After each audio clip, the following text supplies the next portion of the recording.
কুষ্ঠ রোগে আক্রান্ত ছিল। পোকাগুলো কামড় দিতে দিতে তার মস্তিষ্কের মধ্যে ঢুকে গেছে।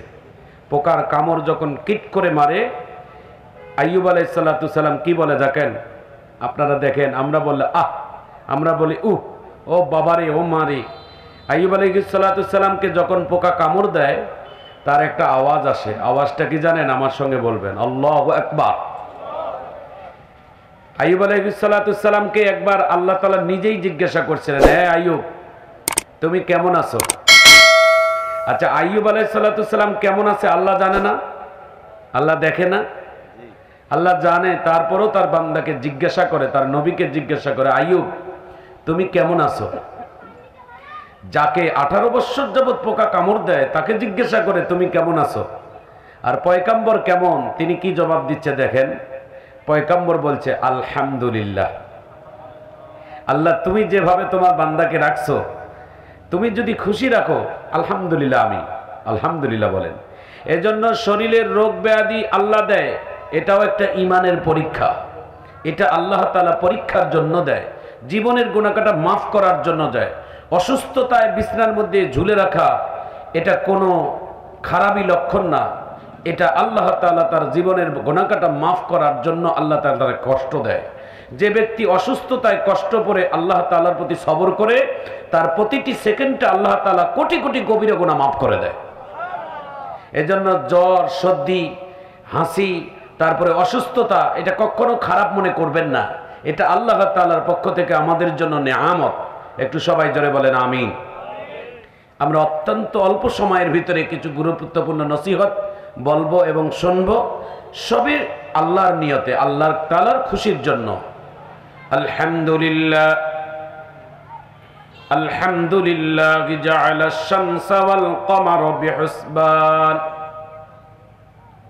ওয়ান নাজমা ওয়াশ-শাজারা ইয়াসজুদান وفضل زمانا على زمان كما فضل مكانا على مكان وإنسانا على إنسان ونشهد أن لا إله إلا الله وحده لا شريك له ونشهد أن سيدنا وسندنا وحبيبنا ومولانا محمدا عبده ورسوله أرسله بالحق بشيرا ونذيرا وداعيا إلى الله بإذنه سراجا منيرا أما بعد فقد قال الله تعالى في كلامه المجيد والفرقانه الحميد أعوذ بالله من الشيطان الرجيم পড়েন সবাই আমার সঙ্গে বিসমিল্লাহির রাহমানির রহিম। যে আয়াত, যে সূরাটা তেলাওয়াত করব, এই সূরাটা আমাদের সবারই মুখস্থ আছে, আমার সঙ্গে মিলিয়ে পড়বেন। কুল হুয়াল্লাহু আহাদ আল্লাহুস সামাদ লাম ইয়ালিদ ওয়া লাম ইউলাদ ওয়া লাম ইয়াকুল লাহু কুফুয়ান আহাদ। قال النبي صلى الله عليه وعلى آله وأصحابه وبارك عليه وسلم من تعلم علما ممن يبتغى به وجه الله لا يتعلمه إلا ليصيب به عرضا من الدنيا لم يجد عرف الجنة يوم القيامة يأني ريحها أو كما قال عليه الصلاة والسلام. وقال تعالى في شان حبيبه إن الله وملائكته يصلون على النبي يا أيها الذين آمنوا صلوا عليه وسلموا تسليما. درود شريف পড়ি اللهم صل على محمد وعلى آل محمد কামা সাল্লাইতা আলা ইব্রাহিম ওয়া আলা আলি ইব্রাহিম ইন্নাকা হামিদুম মাজিদ। আল্লাহুম্মা বারিক আলা মুহাম্মাদিন ওয়া আলা আলি মুহাম্মাদ কামা বারাকতা আলা ইব্রাহিম ওয়া আলা আলি ইব্রাহিম ইন্নাকা হামিদুম মাজিদ। একটু জিকির করি 1 মিনিট। লা ইলাহা ইল্লাল্লাহ, লা ইলাহা ইল্লাল্লাহ, লা ইলাহা। সবাই পড়ি, কলবের পরিষ্কার, কলব পরিষ্কার হবে, আল্লাহ তাআলা খুশি হবেন। লা ইলাহা ইল্লাল্লাহ, লা ইলাহা সুবহানাল্লাহ আলহামদুলিল্লাহ, লা ইলাহা ইল্লাল্লাহ, লা ইলাহা।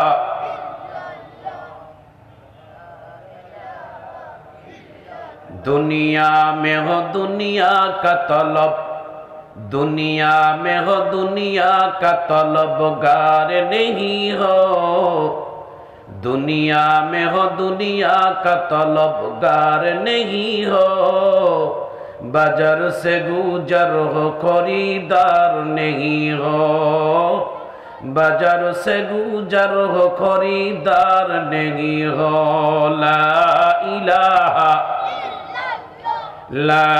इलाहा इल्लल्लाह सुबहानल्लाह अल्हम्दुलिल्लाह, ला इलाहा इल्लल्लाह, ला इलाहा।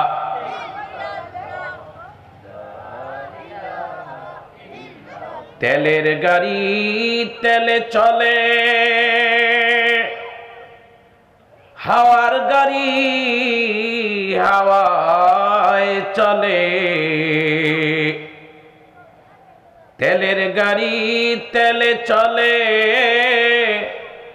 হাওয়ার গাড়ি হাওয়ায় চলে, বিনা তেলে চালায় গাড়ি, বিনা তেলে চালায় গাড়ি নবী সুলাইমান, আমরা কিন্তু সেই মুসলমান।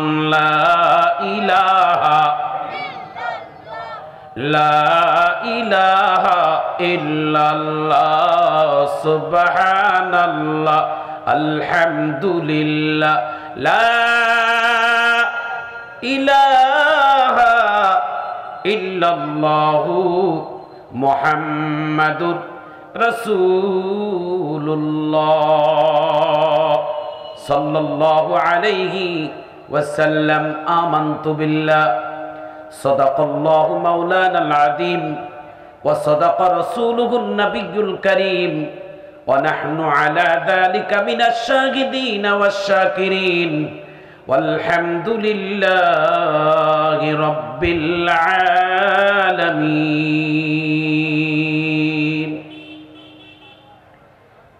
দিনাজপুর জেলা ঐতিহাসিক ঈদগাহ আবাসিক এলাকা শিশু পার্ক সংলগ্ন এশিয়া উপমহাদেশের সবথেকে ঐতিহ্যবাহী দিনাজপুর গড়ে শহীদ বড় ময়দানের সামনে আজকে এলাকার যুব সমাজ, সর্বস্তরের তৌহিদি মুসলমান সবার উদ্যোগে আজকের এই বিশাল ওয়াজ ও দোয়ার মাহফিলের সম্মানিত সুযোগ্য সভাপতি, প্রধান অতিথি, আমন্ত্রিত মেহমান, হযরত ওলামায়ে কেরাম, আমার সামনে বসা আমার শ্রদ্ধেয় ময় মুরব্বী, পিতৃতুল্য বাবাজি, বন্ধুতুল্য যুবক ভাইয়েরা, আদরের ছোট্ট ছোট্ট সোনামণি কচিকাচা আদরের সোনামণি বাবারা এবং পদ্মানিসীন পদ্মার অন্তর আড়ালের সরলা সবলা মা ও বোনেরা, আমার অন্তরের অন্তঃস্থল থেকে আবারও আপনাদেরকে সালাম দিচ্ছি।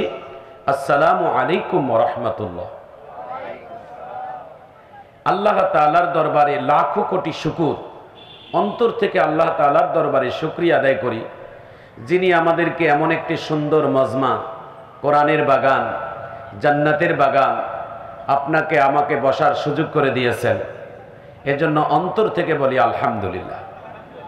লক্ষ কোটি দরুদ ও সালাম মানব চরিত্রের মহান মুকুট, শাফায়তের কান্ডারি, মুক্তির দিশারি, আশরাফুল আম্বিয়া, সৈয়দুল মুরসালিন, খাতামান নাবিয়িন, সারা জাহানের রহমত, সারা মাখলুকের রহমত, আপনার আমার প্রিয় নবী নবী মুহাম্মদুর রাসূলুল্লাহ, বলি সবাই সাল্লাল্লাহু আলাইহি ওয়াসাল্লামের প্রতি লক্ষ কোটি দরুদ ও সালাম।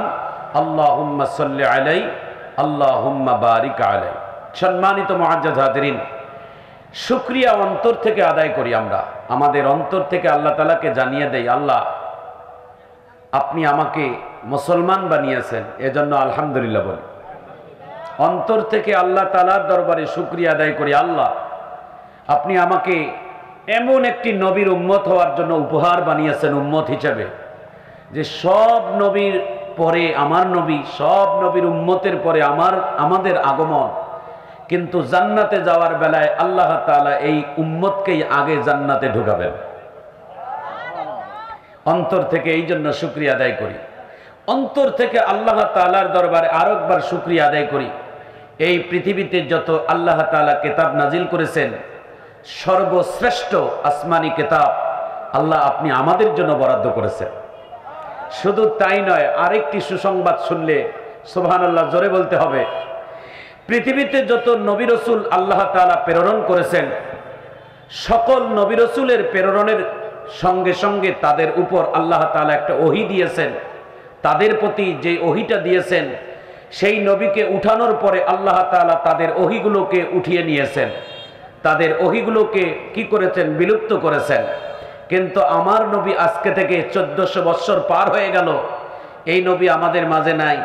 কিন্তু আনন্দের খবর হলো, আমার নবী না থাকলেও নবীর প্রতি যে ওহীগুলো আল্লাহ তাআলা পাঠিয়েছেন, যা আজ পর্যন্ত একটা ওহীও আল্লাহ তাআলা আসমানে উঠাই নাই, সবগুলো মুজিজা আল্লাহ তাআলা এই পৃথিবীতে আমাদের জন্য রেখেছেন। আলহামদুলিল্লাহ বলেন।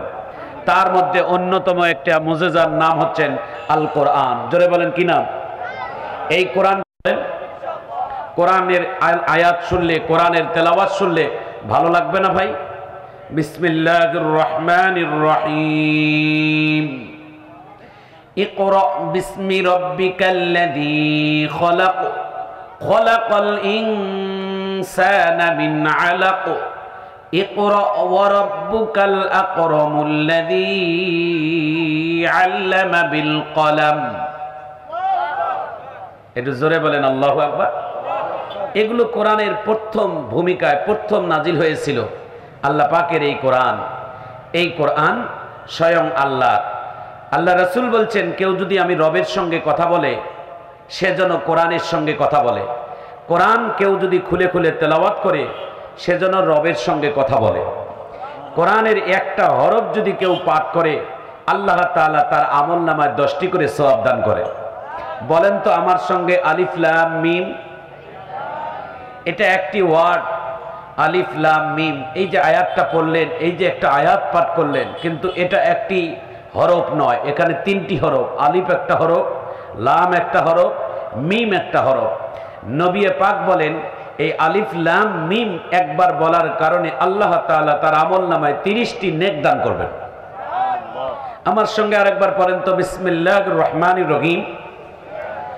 এই বিসমিল্লাহর বা শুরু, মিম শেষ, 19টা অক্ষর আছে, গুনে দেখবেন। কেউ যদি বিসমিল্লাহির রহমানির রহিম একবার তেলাওয়াত করে, তো আল্লাহ তাআলা তার আমলনামায় 190টি সওয়াব নেকি দান করেন। তাহলে সেই কোরআন আমরা যদি পড়ি, তাহলে আমাদের সওয়াব আল্লাহ তাআলা দান করবেন। একটা আনন্দের খবর হলো, এই কোরআন যিনি পড়বেন আর যিনি শ্রবণ করবেন, আল্লাহ তাআলা বলছেন, যিনি পড়বেন তার আমলনামায় যেমন সওয়াব লেখানো হবে, যিনি শ্রবণ করবেন তারও আমলনামায় সেই পরিমাণ সওয়াব দান করবেন। অর্থাৎ কোরআন শুনলে এবং পড়লে কারো কম হবে না। যিনি পড়বেন আর যিনি শ্রবণ করবেন, উভয়কে আল্লাহ তাআলা সমপরিমাণ নেক দান করবেন। একটু আমিন বলেন। আজকে আনন্দের খবর শোনাই, যে আমাদের এই এলাকার একজন কৃতি সন্তান ঢাকায় থাকে, মারা গেছেন। আজকে তার কবরস্থান দাফন করানো হয়েছে ফরিদপুর কবরস্থানে। তো মৃত্যুটা দেখেন কেমন, যে তার পরিবারের আহাল আমাদেরকে বললেন তিনি ঈশান নামাজ আদায় করে তাহাজ্জুদ নামাজ পড়েছেন। তাহাজ্জুদের নামাজ অবস্থায় তিনি হাত বাঁধা অবস্থায় ইন্তেকাল করছেন। আল্লাহু আকবার বলবেন না? তার আহলে বাইতেরা অফিসের যাওয়ার সময় তাকে তার আহলে বাইতেরা বলছে, এখনো কেন আমার বাবা অফিসে যায় না? ঘরের দরজা খুলে দেখে তিনি মাইয়েত লাশ হয়ে বিছানা জায়নামাজের মধ্যেই পড়ে আছে। হাতটা এই পর্যন্ত বাঁধা ছিল, এই হাত খুলতে পারে নাই, এই অবস্থায় তাকে মৃত্যুবরণ করছে। বলেন তো, প্রাথমিকভাবে আমরা একটা আশা করি যে লোকটা নামাজের তাহাজ্জুদের তাকবীর তাহরিমা অবস্থায় যিনি ইন্তেকাল করে মারা যায়, আমরা প্রাথমিক একটা আশা করি সে জান্নাতি। সুবহানাল্লাহ বলবেন। আল্লাহ তাআলার কাছে আমরা এরকম দোয়া কামনা করব, আল্লাহ আপনি আমাদের এমন একটা মৃত্যু দিবেন যেই মৃত্যুটা আমাদের জন্য জান্নাতের ওসিলা হয়ে যায়। আল্লাহ তাআলা আমাদের জন্য ওসিলা খুঁজবেন, বিভিন্ন ওসিলা দেখবেন আমার বান্দাকে কোন গুনার কারণে কোন অপরাধটাকে আমি কিভাবে ক্ষমা করে দেই, এটা আল্লাহ তাআলা ওসিলা খোঁজেন। বান্দাবান্দির একটা সর্দি, বান্দাবান্দির একটা কাশ, বান্দাবান্দির একটু জ্বর, বান্দাবান্দির পেটে ব্যথা, বান্দাবান্দির শরীরের মাথা ব্যথা, এটাও আল্লাহ তাআলা তার মাফ করার জন্য একটা ওসিলা আছে। আমিন বলেন। শরীরের রোগ ব্যাধি, এটাও আল্লাহ তাআলা মাফ করার জন্য একটা ওসিলা খোঁজে। রোগের মধ্যে যতটা আল্লাহর প্রতি স্মরণ করবেন, সুস্থতার মধ্যে ততটা স্মরণ হয় না। যখন পেটে ব্যথা তখন কিন্তু আপনার জবান থেকে আল্লাহ আল্লাহর আওয়াজ আসে। যখন সুখ শান্তি তখন ততটা আল্লাহর প্রতি যতটা বিশ্বাস থাকে না। দুঃখের মধ্যে কষ্টের মধ্যে আল্লাহকে বেশি স্মরণ করা যায়। জোরে কোন আল্লাহু আকবার। আলোচনার শুরুতেই আমি বলছিলাম যে আল্লাহ তাআলা আপনাকে আমাকে পরীক্ষা করবেন। কোরআনের আয়াত আমি তেলাওয়াত করছি, আয়াতটা শোনার পর দুই হাত উঁচু করে আল্লাহু আকবার বলবেন। وَلَنَبْلُوَنَّكُمْ بِشَيْءٍ مِّنَ الْخَوْفِ وَالْجُوعِ وَنَقْصٍ مِّنَ الْأَمْوَالِ وَالْأَنفُسِ وَالثَّمَرَاتِ।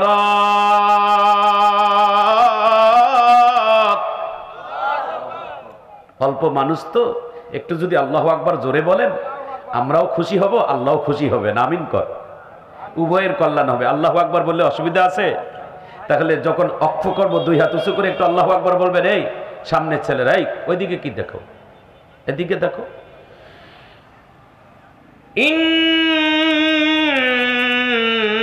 ইন্নাল্লাহা মা'আস সাবিরিন।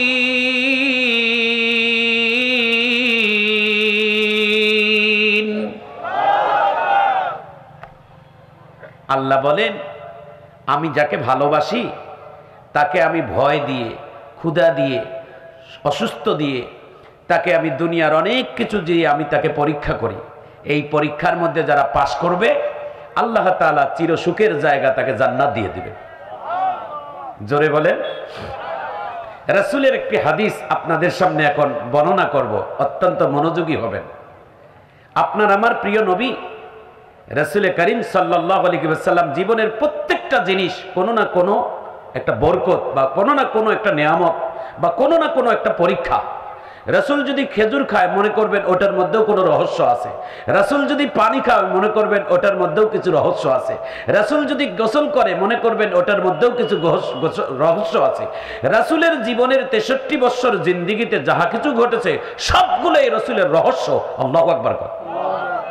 রাসূল করিম সাল্লাল্লাহু আলাইহি সাল্লাম একবার তার সাহাবীকে একজন খাদেমকে বললেন, খাদেম আমি কিছুক্ষণের জন্য একটু নীরবে থাকব, তুমি আমাকে পাহারা দিও, আমি একটু নীরবে থাকব। মনে করবেন এই নীরবতাটায় অনেক কিছুই। মারহাবা কর। আল্লাহর রাসূল তার একজন খাদেমকে বললেন আমি একটু নীরবতা পালন করব, তুমি পাহারা দিও। একটা খেজুর বাগানের নিচে ভিতরে ঢুকলেন আল্লাহর নবী। খেজুরের বাগানের ভিতরে একটা কুয়া ছিল ইন্দ্রা, ওই কুয়ার মধ্যে পানি ছিল। পানির নিচে পানির দিকে পাটা ঝুলাই দিয়ে একটা জায়গা, বসার মতো জায়গাতে বসে আল্লাহর নবী জিকির করতেছেন। জিকির, আল্লাহর জিকির করেন। আল্লাহ তাআলার কাছে 4টা জিকিরের বড় দাম। আমরা বলি, আপনারা বলবেন মাঝে মাঝে, সুবহানাল্লাহ, আলহামদুলিল্লাহ, লা ইলাহা আল্লাহু আকবার। এই চারটি জিকির আল্লাহ তাআলার কাছে সবথেকে বেশি পছন্দনীয়। অবসর সময় পাবেন এই জিকিরগুলো করবেন। সুবহানাল্লাহ, আলহামদুলিল্লাহ, লা ইলাহা। কি সুন্দর একটা জিকির না? আল্লাহ তাআলা খুশি হবেন। আমিন বলেন না কেন? দুনিয়ার জমিনে কোন আল্লাহর বান্দা যদি একবার সুবহানাল্লাহ বলে, কয়বার? একবার যদি সুবহানাল্লাহ বলে, আল্লাহ তাআলা তার জন্য জান্নাতের ভিতরে একটা গাছ রোপণ করে দেয়। কত বিশাল গাছ জানেন? নবী পাক বলেন, এই পৃথিবীর দ্রুত গতি যদি একটা ঘোড়া যদি রাখানো হয়, এই গাছের ছায়াটা যদি পূর্ব দিকে যদি 1 বৎসর দৌড়ায়, পশ্চিম দিকে 1 বৎসর দৌড়ায়, এত দ্রুতগামী একটি ঘোড়া যদি গাছের ছায়া ঠেকার জন্য যদি দৌড়ায়, দৌড়ানো শেষ হবে তবুও তার ছায়া শেষ হবে না। এত বিশাল গাছ একটা আল্লাহ তাআলা বান্দা বান্দির জন্য রোপণ করানো হয়। দুনিয়ার জমিনে সুবহানাল্লাহ বললে লাভ, আলহামদুলিল্লাহ বললে লাভ, মানুষকে সালাম দিলে লাভ। মৃত্যুর পরে তো আর সুযোগ থাকবে না, মৃত্যুর পরে তো আর নেক আমল করার সুযোগ নাই। এই জন্য দুনিয়ার জমিনে একটা দোকানে বসেও যদি একটা সুবহানাল্লাহ করেন, পৃথিবীর যে কোনো জায়গা থেকে আপনি নেকি কাজ করতে পারবেন, পৃথিবীর সব ডিপার্টমেন্ট থেকে আপনি ভালো কাজ করতে পারবেন। শুধু মসজিদের ইমামতি আর মাদ্রাসার চাকরি করলেই যে সওয়াব তা নয়। ব্যবসা এটা রাসূলের সুন্নাহ, চাকরি রাসূলের সুন্নাহ, কৃষিকাজ রাসূলের সুন্নাহ। যে কোনো ডিপার্টমেন্টের কাজ করেন, আপনি তো জীবিকা নির্বাহের জন্য আপনি কাজ করতেছেন। আল্লাহ রাসূল বলেন, জীবিকা নির্বাহের জন্য যারা কাজ করে এটাও রাসূলের সুন্নাহ। আমিন বলেন। নবীরা তো প্রত্যেক নবীরা তো কৃষি কাজ করতেন, গরু ছাগল পালতেন। বিভিন্ন নবীরা বিভিন্ন ব্যবসার সঙ্গে জড়িত ছিলেন। দর্জির কাজ করতেন, কামারের কাজ করতেন, কৃষির কাজ করতেন। আল্লাহু আকবার বলেন। হাড়ি পাতিল করতেন, হাড়ি পাতিল বানাইতেন কামার। হযরতে নূহ আলাইহিস সালাতু সালাম হাড়ি পাতিল বানাইতেন, মাটির হাড়ি পাতিল বানাইতেন। এত মডেল করতেন যে তার হাড়ি পাতিল কেনার জন্য মানুষ অপেক্ষায় থাকতো। আল্লাহু আকবার কর। হাড়ি পাতিল বানাইতেন। নবী মুসা আলাইহিস সালাতু সালামকে, নূহ আলাইহিস সালাতু সালামকে আল্লাহ পরীক্ষা স্বরূপ একদিন তাকে বললেন, এই নূহ, তুমি নাকি তোমার হাত দিয়ে সুন্দর করে মাটির হাড়ি পাতিল বানাও? নূহ বলে, আল্লাহ আপনি তো জানেন আমি বানাই। তুমি বানাও? বলে হ্যাঁ। বলে তাহলে অনেকগুলো বানাও, আমি দেখতে চাই। আল্লাহর পয়গম্বর 3 দিন ধরে, আল্লাহ বলছে এজন্য যত্ন করে আরো সুন্দর করে বানাইছে। এদেশের প্রধানমন্ত্রী যদি কারো হাতের কাজ দেখতে চায়, সে সুন্দর করে বানাবে না? ভালো করে বানাবে। এই পৃথিবীর যিনি মালিক তিনি বলছে তুমি বানাও। তো আল্লাহর পয়গম্বর সুন্দর করে বানাইছে, 3 দিন ধরে বানিয়ে সাজিয়ে গুজিয়ে রাখছে। আল্লাহ বলে, এই নূহ, হাড়ি পাতিল বানা শেষ? আল্লাহ অনেকগুলো বানাইছি। এবার আমার হুকুম, তুমি লাঠি দিয়ে নিজের হাতে হাড়ি পাতিল ভাঙ্গো। বানাইতে বললেন আল্লাহ, ভাঙতেও বললেন আল্লাহ। আল্লাহু আকবার বলেন। আল্লাহর পয়গম্বর হাতের মধ্যে লাঠি নিয়ে বিসমিল্লাহ বলে ধাম ধাম করে ভাঙতেছে, তবে ভাঙ্গার মধ্যে অন্তরে কষ্ট লাগতেছে। আল্লাহু আকবার কর। নিজে বানাইছে এই জন্য কষ্ট লাগতেছে। নিজে বানাইয়া যেটা ভাঙ্গে ওটা কষ্ট লাগে। আল্লাহ ডাক দিয়ে বলে, কিরে নূহ, তোর অন্তরের খবর তো আমি জানি। লা তুদরিকুহুল আবসার ওয়ালাকিন তা'মাল কুলুবুল্লাতী ফিস সুদূর। আমি তো তোর অন্তরের খবর জানি। তো তুই ভাঙতেছিস তো তোর মনে কষ্ট কেন? আল্লাহ আপনি বোঝেন না? কয় কেন? কয় আমি যে বানাইছি, এই যে বানাইছি, এই যে মায়া, এ ভাঙতেছে, এই যে মায়া লাগতেছে, কষ্ট লাগতেছে। এখন আল্লাহ কি বলে দেখেন, আপনারা শোনার পর আল্লাহু আকবার বলবেন। আল্লাহ ডাক দিয়ে বলেন, নূহ, আমার গুনাহগার বান্দাগুলো যখন তোমার উপর অবিচার করত, কষ্ট করত, তোমার উপর জুলুম করত, তখন তুমি বদদুয়া করে ফেলেছো। ওয়াকালা নূহুর রাব্বি লা তাদার আলাল আরদি মিনাল কাফিরিনা দাইয়ারা। অভিশাপ দিয়ে ফেলছেন আপনি তো পাক জবানের নবী। মনে রাখবেন 3 শ্রেণী মানুষের দোয়া এবং বদদুয়া খুব তাড়াতাড়ি কবুল হয়। একটু আল্লাহু আকবার বলেন। 3 শ্রেণী মানুষের দোয়া এবং বদদুয়া, কোনোদিন বদদুয়া নিবেন না, দোয়া নিবেন। নবী পাক বলেন তার মধ্যে দুনিয়ার জমিনে বর্তমান সময়ের 1 নাম্বার হলো আব্বা আম্মা। এদের দোয়া এবং বদদুয়া খুব তাড়াতাড়ি আল্লাহ তাআলার দরবারে কবুল হয়ে যায়। দোয়া করলেও কবুল হয়, তারা বদদুয়া করলেও কবুল হয়ে যায়। দিনাজপুরের একজন সন্তান আমার জানা মতে, কথাটা বলে দেই, বাবা এবং মায়ের প্রতি তিনি দুর্ব্যবহার করার পর রাগের মাথায় মোটরসাইকেল নিয়ে বাগির হয়ে যখন 2 কিলোমিটার আসছে, রাস্তার মধ্যে দুর্ঘটনা, অ্যাক্সিডেন্টে মারা গেছে। মারা যাওয়ার লাশ সন্তানের সামনে, বাবা মার সামনে পেশ করানো হয়েছে। বাবা মা চোখের পানি মুছে আর ডাক দিয়ে বলে, আল্লাহ, রাগের মাথায় অভিশাপ দিয়েছি, কেন তাড়াতাড়ি কবুল করলা? এই জন্য আল্লাহ রাসূল বলেছেন, তোমরা বাবা মা কোনোদিন সন্তানকে অভিশাপ দিও না, কারণ তোমার অভিশাপ এত তাড়াতাড়ি আল্লাহর দরবারে কবুল হয়, একবার যদি কবুল হয়ে যায় তা ফিরানো কোনোদিন সম্ভব হবে না। সন্তান যদি অবাধ্য হয়, অভিশাপ দিবেন না, অভিশাপ দিবেন না, কারণ বাবা মার অভিশাপ এত দ্রুত আল্লাহর কাছে পৌঁছে যায় যে দোয়া করতে দেরি, বদদোয়া করতে দেরি, যা কবুল হতে দেরি নাই। আল্লাহু আকবার বলে। নবী করিম সাল্লাল্লাহু আলাইহি সাল্লাম উপমা দিয়েছেন যে একটা তীর যদি কেউ ছোড়ে, একটা তীর যদি মারে, এই তীরটা তার গন্তব্যস্থানে পৌঁছিতে যতটা সময় লাগে, এর থেকে দ্রুত পৌঁছে যায় বাবা মার দোয়ার বদদোয়া। আল্লাহু আকবার।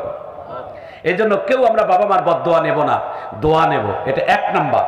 দুই নাম্বার হচ্ছেন, আল্লাহ রাসূল বলেন, দুই নাম্বার বদদোয়া হচ্ছেন উস্তাদের। কোন ছাত্রের প্রতি যদি সন্তান, উস্তাদ যদি খুশি থাকে আর দোয়া করে দেয়, এ বড় আলেম হয়ে যায়, বড় মুহাদ্দিস হয়ে যায়, বড় শিক্ষক হয়ে যায়, বড় দামি মানুষ হয়ে যায়। আর যারা বদদোয়া করে তারা মানুষ হতে পারে না, ভালো স্টুডেন্ট গরুর ছাগলের মতো হয়ে যায়। জোরে বলুন ঠিক কিনা? ওস্তাদের দোয়া, শিক্ষকের দোয়া হইতে পারে তোমাকে একটা আলিফ অক্ষর শিক্ষা দিয়েছে, হইতে পারে একটা শরিয়া শিক্ষা দিয়েছে, তবুও তোমার ওস্তাদ, দোয়া নিবা, আল্লাহর কাছে কবুল হয়ে যাবে। একটু চিৎকার দিয়ে আল্লাহু আকবার বলে। আমাদের এই পৃথিবীতে সবথেকে বড় ইমাম, ইমামে আজম নোমান বিন সাবেত, হযরতে ইমামে আজম আবু হানিফা রাহমাতুল্লাহ আলাইহি, নাম শুনেছেন না? চার মাযহাবের অন্যতম বড় ইমাম, ইমামে আজম আবু হানিফা রাহমাতুল্লাহ আলাইহি। একটু আল্লাহু আকবার বলে। তার কেমন আদব একটা 2 মিনিটে বলে দেই। ইমামে আজম আবু হানিফা রাহমাতুল্লাহ আলাইহি ছোট্ট বয়স, যখন পায়ের দিকে তাকাই দেখে ছাত্র পায়ের মধ্যে জুতা নাই, ওস্তাদের মন খারাপ। ওস্তাদ কয়, বাবা, তোকে ভালোবেসে এক জোড়া জুতা দিলাম, তুই আমার জুতাটা পরে আসলি না কেন? ছাত্র তো আর কথা বলে না, ছাত্র শুধু চোখের পানি টলমল হয়ে গেছে। ছাত্র কয়, মনে মনে কয়, ওস্তাদ আমার পায়ের দিকে তাকায়, উপরে তাকায় না কেন? আল্লাহু আকবার বলে। উপরে মানে কি? মাথায়। মাথায় কেন দেখে না? ওস্তাদ দেখে পায়ে। ছাত্রর, ওস্তাদের মন খারাপ। ওস্তাদ, ছাত্র যায় বলে, হুজুর কেন মন খারাপ? কয়, আমি তোর একজন ভালোবেসে জুতা দিলাম, তুই আমার জুতাগুলো পরলি না, এই জন্য মন খারাপ। ছাত্র বলে, হুজুর খালি পায়ের দিকে তাকান, মাথার দিকে তাকান না, দেখেন তো এই টুপিটা কোনোদিন আমার মাথায় দেখছেন? কয় না। হুজুর, আপনি যে পায়ের জুতাগুলো আমাকে উপহার দিলেন, আমি সারা রাত ধরে চোখের পানি দিয়েছি আর আপনার পায়ের জুতাতে চুমু খেয়েছি আর বলছি, মালিক, যে আমাকে শিক্ষা দেয় তিনি আমার গুরু, তিনি আমার উস্তাদ। উস্তাদের পায়ের জুতা আমি ছাত্রের পায়ে কেমনে করে লাগাই? হইতে পারি গরিবতম বেয়াদবি আমি নই, বেয়াদব নই, এজন্য আপনার পায়ের জুতা আমি কোনো পাশের দর্জির কাছে যাইয়া আমি পাতলা করে কেটে আমার মাথার টুপি বানাইয়া আমি আপনার ক্লাসে হাজির হয়েছি। উস্তাদ ডাক দিয়ে বলে, আয় আমার বুকে আয়, তুই আমার পায়ের জুতা তোর পায়ে না লাগাইয়া তুই আমার মাথার টুপি বানাইয়া ক্লাসে হাজির হয়েছিস। উস্তাদকে বুকের, ছাত্রকে বুকের মধ্যে জড়াইয়া নিয়ে আল্লাহর কাছে দোয়া করছে। কি দোয়া দেখেন, শোনার পর আল্লাহু আকবার বলবেন। উস্তাদ বুকের মধ্যে টেনে নিয়ে দোয়া করছে, মাবুদ, আমার এই ছাত্রটা আমাকে যতটা সম্মান করে মাথায় রেখেছে, আমি আমার ছাত্রের জন্য প্রাণ ভরে দোয়া করি পৃথিবীর সবথেকে শ্রেষ্ঠ ইমাম যেন হয়ে যায়। একটু আল্লাহু আকবার বলেন না কেন? একটু হাত তুলে জোরে বলেন তো আল্লাহু আকবার। এইভাবে হাতটা নাড়া দিয়ে জোরে কোন আল্লাহু আকবার, আরো জোরে বলেন আল্লাহু আকবার। আমার ভাইজান, আমার বন্ধুগণ, উস্তাদের দোয়া নেবেন। উস্তাদ শুধু গুরু খালি লেখাপড়ার না, যিনি তোমাকে ড্রাইভারি শিখেছে তিনিও তোমার গুরু। আল্লাহু আকবার বলেন। যিনি তোমাকে রাজনীতি শিখাইছে তিনিও তোমার গুরু। যিনি তোমাকে কোনো মিশনারি কাজ শিখাইছে তিনিও তোমার গুরু। কখনো ওস্তাদের উপর যাইও না। যেখানে পাবা বুড়ো মানুষ, ওস্তাদ, ওস্তাদ আসসালামু আলাইকুম, একটা সালাম দিও, ওস্তাদকে পারলে একটু হাদিয়ে দিও, আল্লাহ তাআলা খুশি হয়ে যাবেন। একটু আল্লাহু আকবার বলেন। এটা হলো ওস্তাদদের দোয়া আর বদদোয়া। ওস্তাদের বদদোয়া যারা পাইয়েছেন তারা কোনোদিন মানুষ হতে পারবে না, কোনোদিন আলেম হতে পারবে না, কোনোদিন বড় বক্তা হতে পারবে না। এই চেয়ারগুলো, আমরা যে চেয়ারগুলো পেয়েছি আপনারা দেখেন, আল্লাহ তাআলা এই চেয়ারগুলো যে বসার আল্লাহ আমাদেরকে তৌফিক দিয়েছে, আমি মনে করি এই চেয়ারগুলো বসার আমাদের যোগ্যতা নেই। আমাদের যোগ্যতা আল্লাহ তাআলা বাবা মার দোয়ার, ওস্তাদের দোয়ার বরকতে পেয়েছি। আমিন বলেন, আমিন বলেন। এই জন্য প্রিয় ভাইরা, ওস্তাদকে সম্মান করব, এটা 3 নাম্বার। 2 নাম্বার, 3 নাম্বার হচ্ছেন যুগের শ্রেষ্ঠ উলামায়ে কেরাম, মজলুম ব্যক্তি, আল্লাহওয়ালা মানুষ। আমিন কর। আল্লাহওয়ালা ব্যক্তিরা যদি কারো জন্য দোয়া করি, দোয়া করতে দেরি, আল্লাহর দরবারে কবুল হতে দেরি নাই। মজলুম ব্যক্তি, মজলুম আল্লাহওয়ালা, যারা কোনোদিন গুনাহ করে না, মিথ্যা কথা বলে না, যাদের মুখে কোনো গুনাহ নাই, এমন ব্যক্তি যদি দোয়া করে আল্লাহর দরবারে কবুল হতে দেরি না। আমাদের একজন আকাবির বড় আল্লাহর ওলি, মুরব্বী মানুষ, বয়সও বেড়ে গেছে, দাড়িও পেকে গেছে, মাথার চুল দাড়ি পেকে গেছে, নাম তার একজন বুজুর্গ, নাম তার শাহে দৌলা, আল্লাহর ওলি। তার জামানার একজন যুবক মানুষ এসে ডাক দিয়ে বলে, ওস্তাদ বুজুর্গ, আমরা তো নবী পাই নাই, নবীর জামানাও পাই নাই, আপনি নবীর মতোয়ালি, নবীর ওয়ারিস, আপনারা আলেম মানুষ, আমার মাথায় একটু হাত দিয়ে একটু দোয়া করে দেন তো। আল্লাহু আকবার কর। আমার হাতটা, আপনারা দামি হাতটা আমার মাথায় দেন, দেন দেন, মাথায় হাতটা দিয়ে একটা ফু দিয়ে দোয়া করে দেন। আল্লাহু আকবার কর। বুড়ো মানুষ মাথাতে এইভাবে হাত দিছে, আল্লাহর ওলির হাতটা মাথাত লাগছে, ব্রাকে একটা ছোট্ট সূরা পড়ছে, যে সূরাটা সবার মুখস্থ আছে, কুল হু আল্লাহু আহাদ আল্লাহুস সামাদ লাম ইয়ালিদ ওয়া লাম ইউলাদ ওয়া লাম ইয়াকুল লাহু কুফুয়ান আহাদ। যে ফু দিছে, যখন ফু দিছে, আল্লাহর ওলির মুখের দাঁত নাই, ফোকলা মানুষ, ফু দিতে গিয়ে মুখের থু তার মাথার মধ্যে লাগছে, মুখের থু তার মাথায় লাগছে, যুবকের মাথায় থু লেগে গেছে। যুবক এইভাবে মুখের থুটা, আল্লাহর ওলির মুখের থুটা মাথার মধ্যে এইভাবে নিয়া এভাবে আকাশের দিকে তাকিয়ে বলে, আল্লাহ আমি নবী পাই নাই, নবী যদি পাইতাম তাহলে নবীর থু যদি আমার হাতে থাকতো, সাহাবায়ে কেরামেরা নবীর থু খাইয়া কত দামি হয়ে গেছে। নবী পাই নাই, নবীর ওতোয়াল্লি তো এরা, নবীর আওলাদ তো এরা, আমি একজন আলেমের মুখের থু পাইছি, চাটাই খেলে ফেলছে, গিলে ফেলছে। আল্লাহর কাছে এটা বড় দামি হয়ে গেছে, পছন্দের হয়ে গেছে। রাত্রে বেলা যখন ঘুমাইতে গেছে, হঠাৎ করে দেখে তার ঘর বা নূরেতে ঝলমল ঝলমল করতেছে, হঠাৎ করে তার এলহামের মাধ্যমে আওয়াজ আসতেছে, এরে আল্লাহর বান্দা, চোখ খোলো, বিশ্ব নবীর সঙ্গে সাক্ষাৎ করো। এটা জোরে কন্যা সুবহানাল্লাহ। বিশ্ব নবীর সঙ্গে সাক্ষাৎ করো। গতকালকে একটা ওলামায়ে কেরাম, একজন বুজুর্গানের দিনের মুখের থু তুমি আল্লাহর নবীর মুখের থু মনে করে গিরে ফেলছো। একজন আল্লাহওয়ালা মানুষের এত দাম, একজন আল্লাহওয়ালা লোকের সম্মান করার কারণে মদিনার নবী তোমার ঘরে এসেছে তোমাকে সালাম দেওয়ার জন্য। একটু চিৎকার দিয়ে জোরে বলা যায় না আল্লাহু আকবার। এই জন্য 3 শ্রেণী মানুষের দোয়া নিবেন, বদদোয়া নিবেন না। 1 নাম্বার হলো তোমাদের পিতামাতা, 2 নাম্বার হলো তোমাদের ওস্তাদ, 3 নাম্বার হলো মজলুম ওলামায়ে কেরাম এবং আল্লাহওয়ালা মানুষ। একটু জোরে বলেন আল্লাহু আকবার। বদদোয়া নিবেন না, খালি দোয়া নিবেন। দোয়ায় মানুষে অনেক উপরে চলে যায়, দোয়ায় মানুষকে অনেক উঁচু জায়গায় নিয়ে যায়। মানুষের দোয়া নিবেন, দোয়া খালি হাত তুলে দোয়া নয়। হুজুর 500 টাকা দিলাম দোয়া করেন, হুজুর 1000 টাকা দিলাম দোয়া করেন, এটা দোয়া নয়। দোয়া কি জিনিস জানেন? দোয়াটা কেমন জিনিস দেখেন। আপনি দিনাজপুর থেকে ঢাকায় যাত্রী হয়ে যাচ্ছেন, রাস্তায় যাইতে যাইতে একজন বয়স্ক মানুষ গাড়িতে দাঁড়াই আছে, তার সিট নাই, কিন্তু এই বয়স্ক মানুষটাকে আপনার সিটে বসাই দিয়ে আপনি দাঁড়াই গেলেন। ওই মুরব্বীটা হাত তুলে দোয়া করবে না, অন্তর থেকে দোয়া করবে, আল্লাহ এটা কোন মায়ের সন্তান, এটা কোন বাবার সন্তান, যিনি আমাকে বিপদের সময় আমাকে সিটের মধ্যে বসাই দিয়ে তিনি দাঁড়াই যাচ্ছে।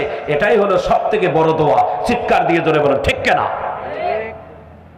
একজন মুসল্লি মুরব্বী মানুষ, আপনি নামাজে দাঁড়িয়ে গেছেন, সামনে দাঁড়াইছেন, মুরব্বী আপনার পিছনে হাতটা ধরে ডাক দিয়ে বলবেন, মুরব্বী আপনার আমার বাবার মতো বয়সের, আপনি সামনে দাঁড়ান, আপনি এই জায়গায় বসেন। আপনি কাউকে সম্মান দিবেন, আল্লাহ তাআলা আপনার সম্মানকে বাড়াই দিবেন। আমিন বলেন। দোয়া খালি হাত তুলের নাম দোয়া নয়। যারা মানুষ দেখানো এরকম হাত তুলে দোয়া করে, এটা অরিজিনাল দোয়া করে না। অরিজিনাল দোয়া হচ্ছে এখান থেকে, এই কবর থেকে, এই মন্ত্র থেকে দোয়া। এই অন্তর থেকে দোয়াটা কিভাবে বাহির করবেন আপনি জানেন। আমিন বলেন না কেন? হে রব্বানা আতিনা ফিদ দুনিয়া হাসানা ওয়া ফিল আখিরাতি হাসানা, আল্লাহ এর জমি দেন, এর সন্তানকে ভালো করে দেন, এর টাকা পয়সা বাড়াই দেন। এটা অরিজিনাল দোয়া না।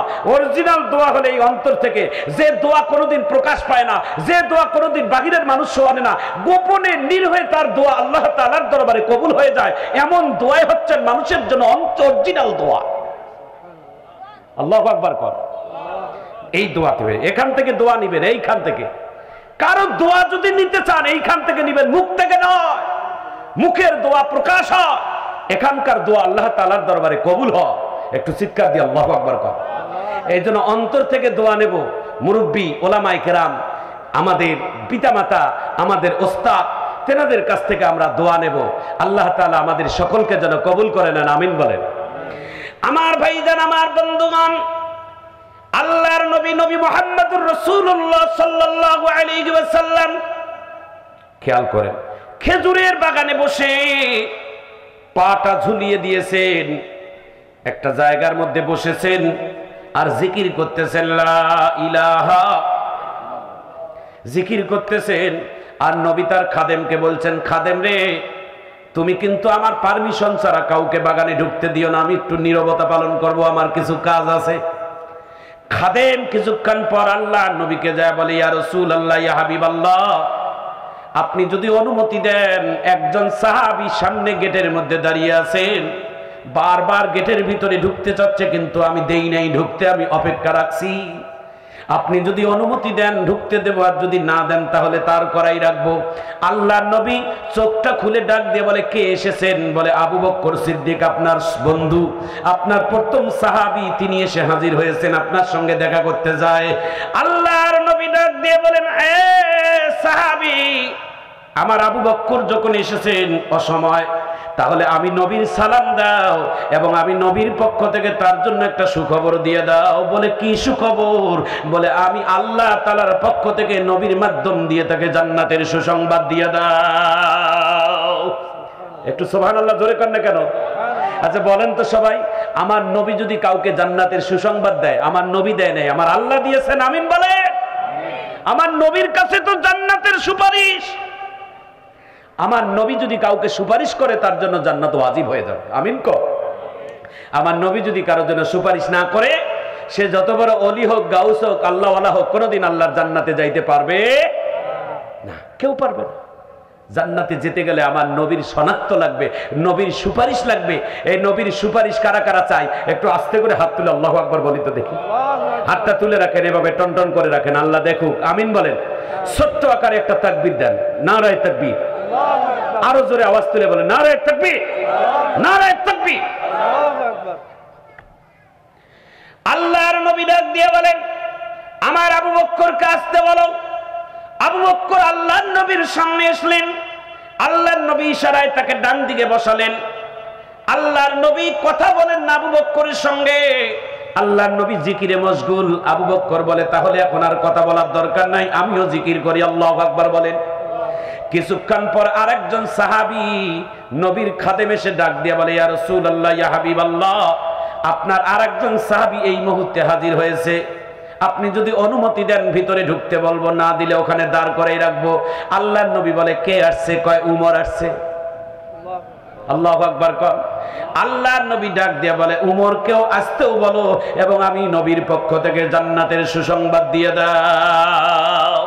হযরত উমর বাগানের ভিতরে ঢুকলেন, আল্লাহর নবীর বাম দিকে বসলেন। মারাত্মক কথা, আল্লাহর নবী মাঝখানে, ডানে হলেন আবু বকর, উমর হলেন বাম দিকে। তিনজনে জিকির করতেছে। এমন সময় আল্লাহর নবীর খাদেম ডাক দিয়ে বলে, ইয়া রাসূলুল্লাহ, ইয়া হাবিবাল্লাহ, আরেকজন সাহাবী আসছে। কয়, কে? কয়, আপনার সাহাবীর নাম হলো ওসমান। আল্লাহর নবী বলে, এ সাহাবী খাদেম, তাকে আমার পক্ষ থেকে সালাম দাও এবং তাকেও জান্নাতের সুসংবাদ দাও, তবে তাকে পাশাপাশি একটা দুঃসংবাদও দাও। বলে, কিসের দুঃসংবাদ? বলে, দুঃসংবাদ হলো এই জায়গার মধ্যে 3টা সিট আছে, যার মধ্যে 3 জনে আমরা দখল করে ফেলছি, আর কোনো সিট নাই। সুতরাং উনি যদি বাগানের ভিতরে ঢুকেও তো বাগানের ভিতরে ঢুকবে, তবে এই জায়গায় বসতে পারবেন, একটু পিছনে বসা লাগবে। এর থেকে হাদিস প্রমাণিত হয়ে গেল যে আল্লাহর নবী এই 3টা সিটের জায়গা এইভাবে প্রমাণিত করলো যে কিছুদিন পরে আমি নবী দুনিয়ার থেকে চলে যাব, আমি নবীর দুনিয়ার থেকে শেষ পালা হবে যাওয়ার। আমি নবী থাকবো মাঝখানে, আমার ডান দিকে থাকবে আমার বন্ধু আবু বকর,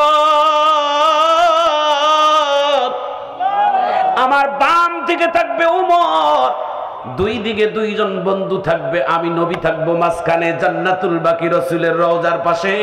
আর হযরত ওসমান যেহেতু পরে আসলো, তবে জান্নাতের সুসংবাদ পাবে, তবে এই জায়গায় তার জায়গা নাই, একটু জান্নাতুল বাকির ভিতরে তার পিছনে জায়গা।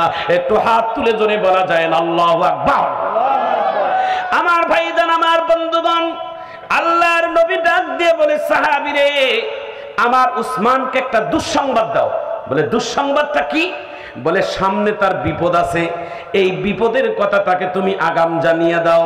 এখন আনন্দের খবর দেখেন, আল্লাহর নবীর সেই সাহাবী যখন উসমানকে যখন দুঃসংবাদ দিয়ে দেয়, উসমান কি জবাব দেয় দেখেন। কোন মানুষ যদি আমাদেরকে দুঃসংবাদের সংবাদ দেয় তাহলে আমাদের মন খারাপ হয়ে যায়, মনটা মুখটা ভারী হয়ে যায়। উসমানকে যখন দুঃসংবাদ দিয়ে দেয়, উসমান মুখের হাসি দিয়া একটা সুন্দর বাক্য বলেছেন, এই বাক্যটা আপনাদেরকে নিয়ে বলবো, আপনারা আল্লাহু আকবার বলবেন। উসমান বলে, হাসবুনাল্লাহ,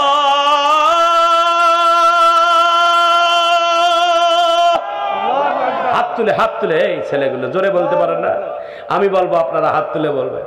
উসমানকে যখন দুঃসংবাদ দেওয়া হয়, উসমান তার হাসি মুখে একটা জবাব দিয়েছেন, হাসবুনাল্লাহ নি'মাল ওয়াকিল নি'মাল মাওলা ওয়া নি'মান নাসির। উসমান বলছে, আরে সাহাবী, বিপদের সময় তো আল্লাহ আমার থাকবে। বিপদের সময় কে থাকবে বলেন তো? বিপদের সময় কে থাকে? কে থাকে? আল্লাহ। একজন ফাঁসির কাষ্টের আসামি, ডানে তাকায়, বামে তাকায়, পিছনে তাকায়, সামনে তাকায়, কেউ নাই। জেলখানায় তার ফাঁসি হবে, তার কেউ নাই। জেলখানার কয়েদি একজন জল্লাদ হয়ে তিনি তার গলায় রশি দিবে। জেলখানার ওই জল্লাদ তো আর তার বন্ধু নয়। এই জল্লাদ তখন তার গলার মধ্যে রশি লাগাই দিয়ে ফাঁসি যখন দিবি, এই জেলখানার আসামি শেষবারের মতো একটা পৃথিবীর এই জেলখানার আবহাওয়ার দিকে তাকাইয়া তার অনুভূতি এরকম হয় যে আল্লাহ, আজকে দুনিয়াতে আমার সবাই ছিল, কিন্তু কেউ আমার মরণের পাশে নাই। আমি বুঝেছি আমার পাশে একজন আছে, তিনি হলেন কে? একটু আওয়াজ তুলে বলেন, তিনি কে? তিনি হলেন হাসবুনাল্লাহ। তিনি হলেন হাসবুনাল্লাহ, তিনি হলেন হাসবুনাল্লাহ। তোমার বিপদে কেউ তোমার পাশে যাবে না। বিপদ মানুষের জন্য সবার একটা বড় বিপদ আছে। সেই বিপদটা কোন দিন জানেন? যেই দিন আজরাইল তোমার কাছে মরণের নোটিশ নিয়ে সামনে এসে বলবে, এই আবুল কাসেম, এই আব্দুর রহমান, এই যে লেখা আছে কুল্লু নাফসিন যায়িকাতুল, এটা লেখা আছে তোর নাম, এটা স্বাদ গ্রহণ কর, এটা খা, মরণ তোকে জীবনের সব স্বাদ বিনাশ করে দিবে। 10 তলা বিল্ডিং বানাইছে, 100 বছর ধরে থাকবে এই বিল্ডিং, কিন্তু বিল্ডিং বানাইছে, ঢুকবে ওই দিনে আজরাইল আসছে। আছে কিনা বলেন? দামি ঘর বানাইছে, থাকবে, যেদিন ঢুকবে ওই দিনে শেষ। দামি গাড়ি কিনছে, চড়বে, ওই দিনেই শেষ। দামি পোশাক কিনছে, পরবে, ওই দিনে শেষ। এরকম ইতিহাস হাজারো আছে না নাই? জোরে বলেন, আছে না নাই?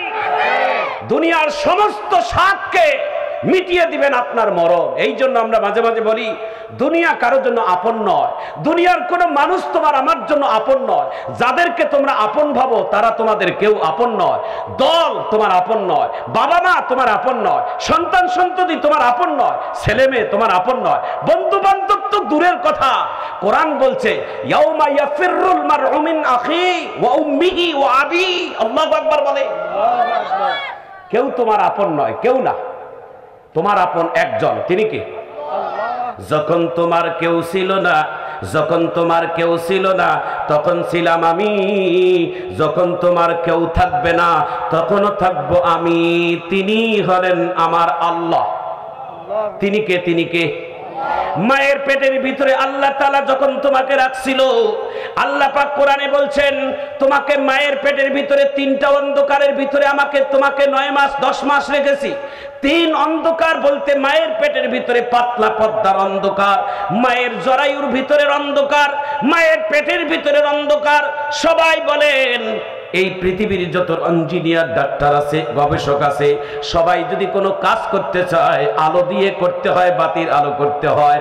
আমার আল্লাহ ডাক দিয়ে বলেন আমি তোমাকে মায়ের পেটের ভিতরে এত সুন্দর করে বানাইলাম, কোনো বাতি লাগে নাই, কোনো অক্সিজেন লাগে নাই, বাতাস লাগে নাই।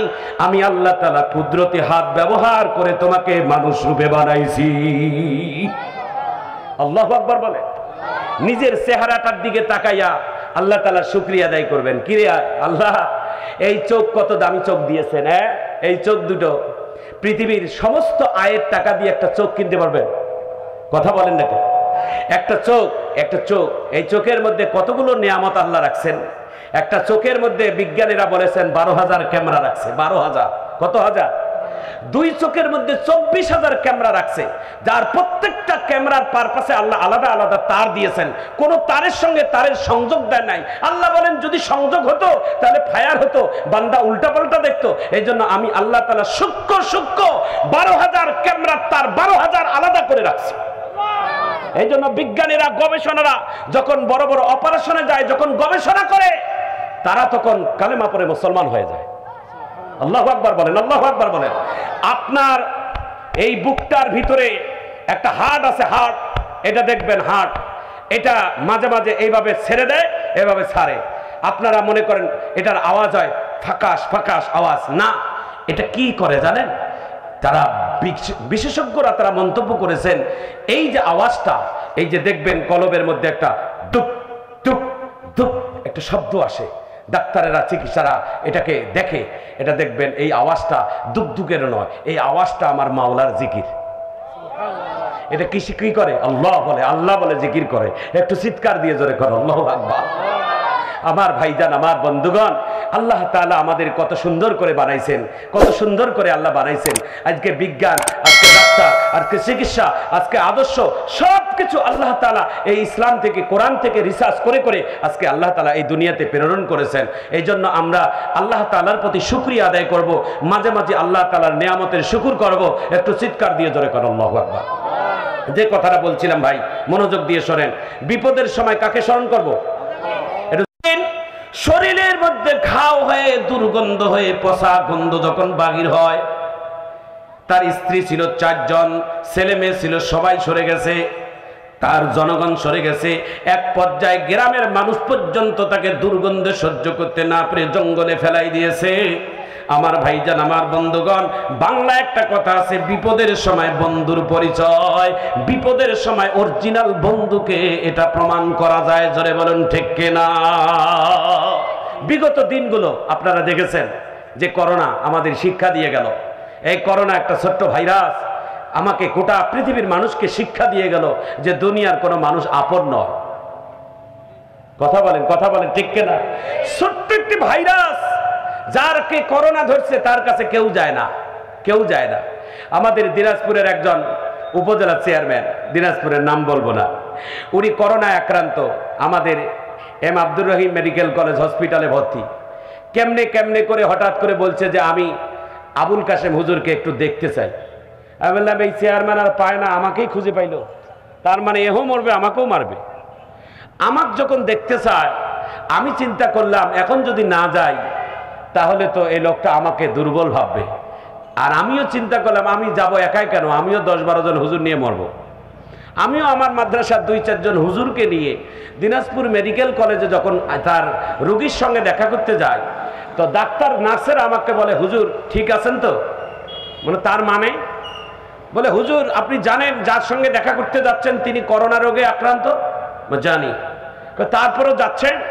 হ্যাঁ যাচ্ছি। বলে কেন?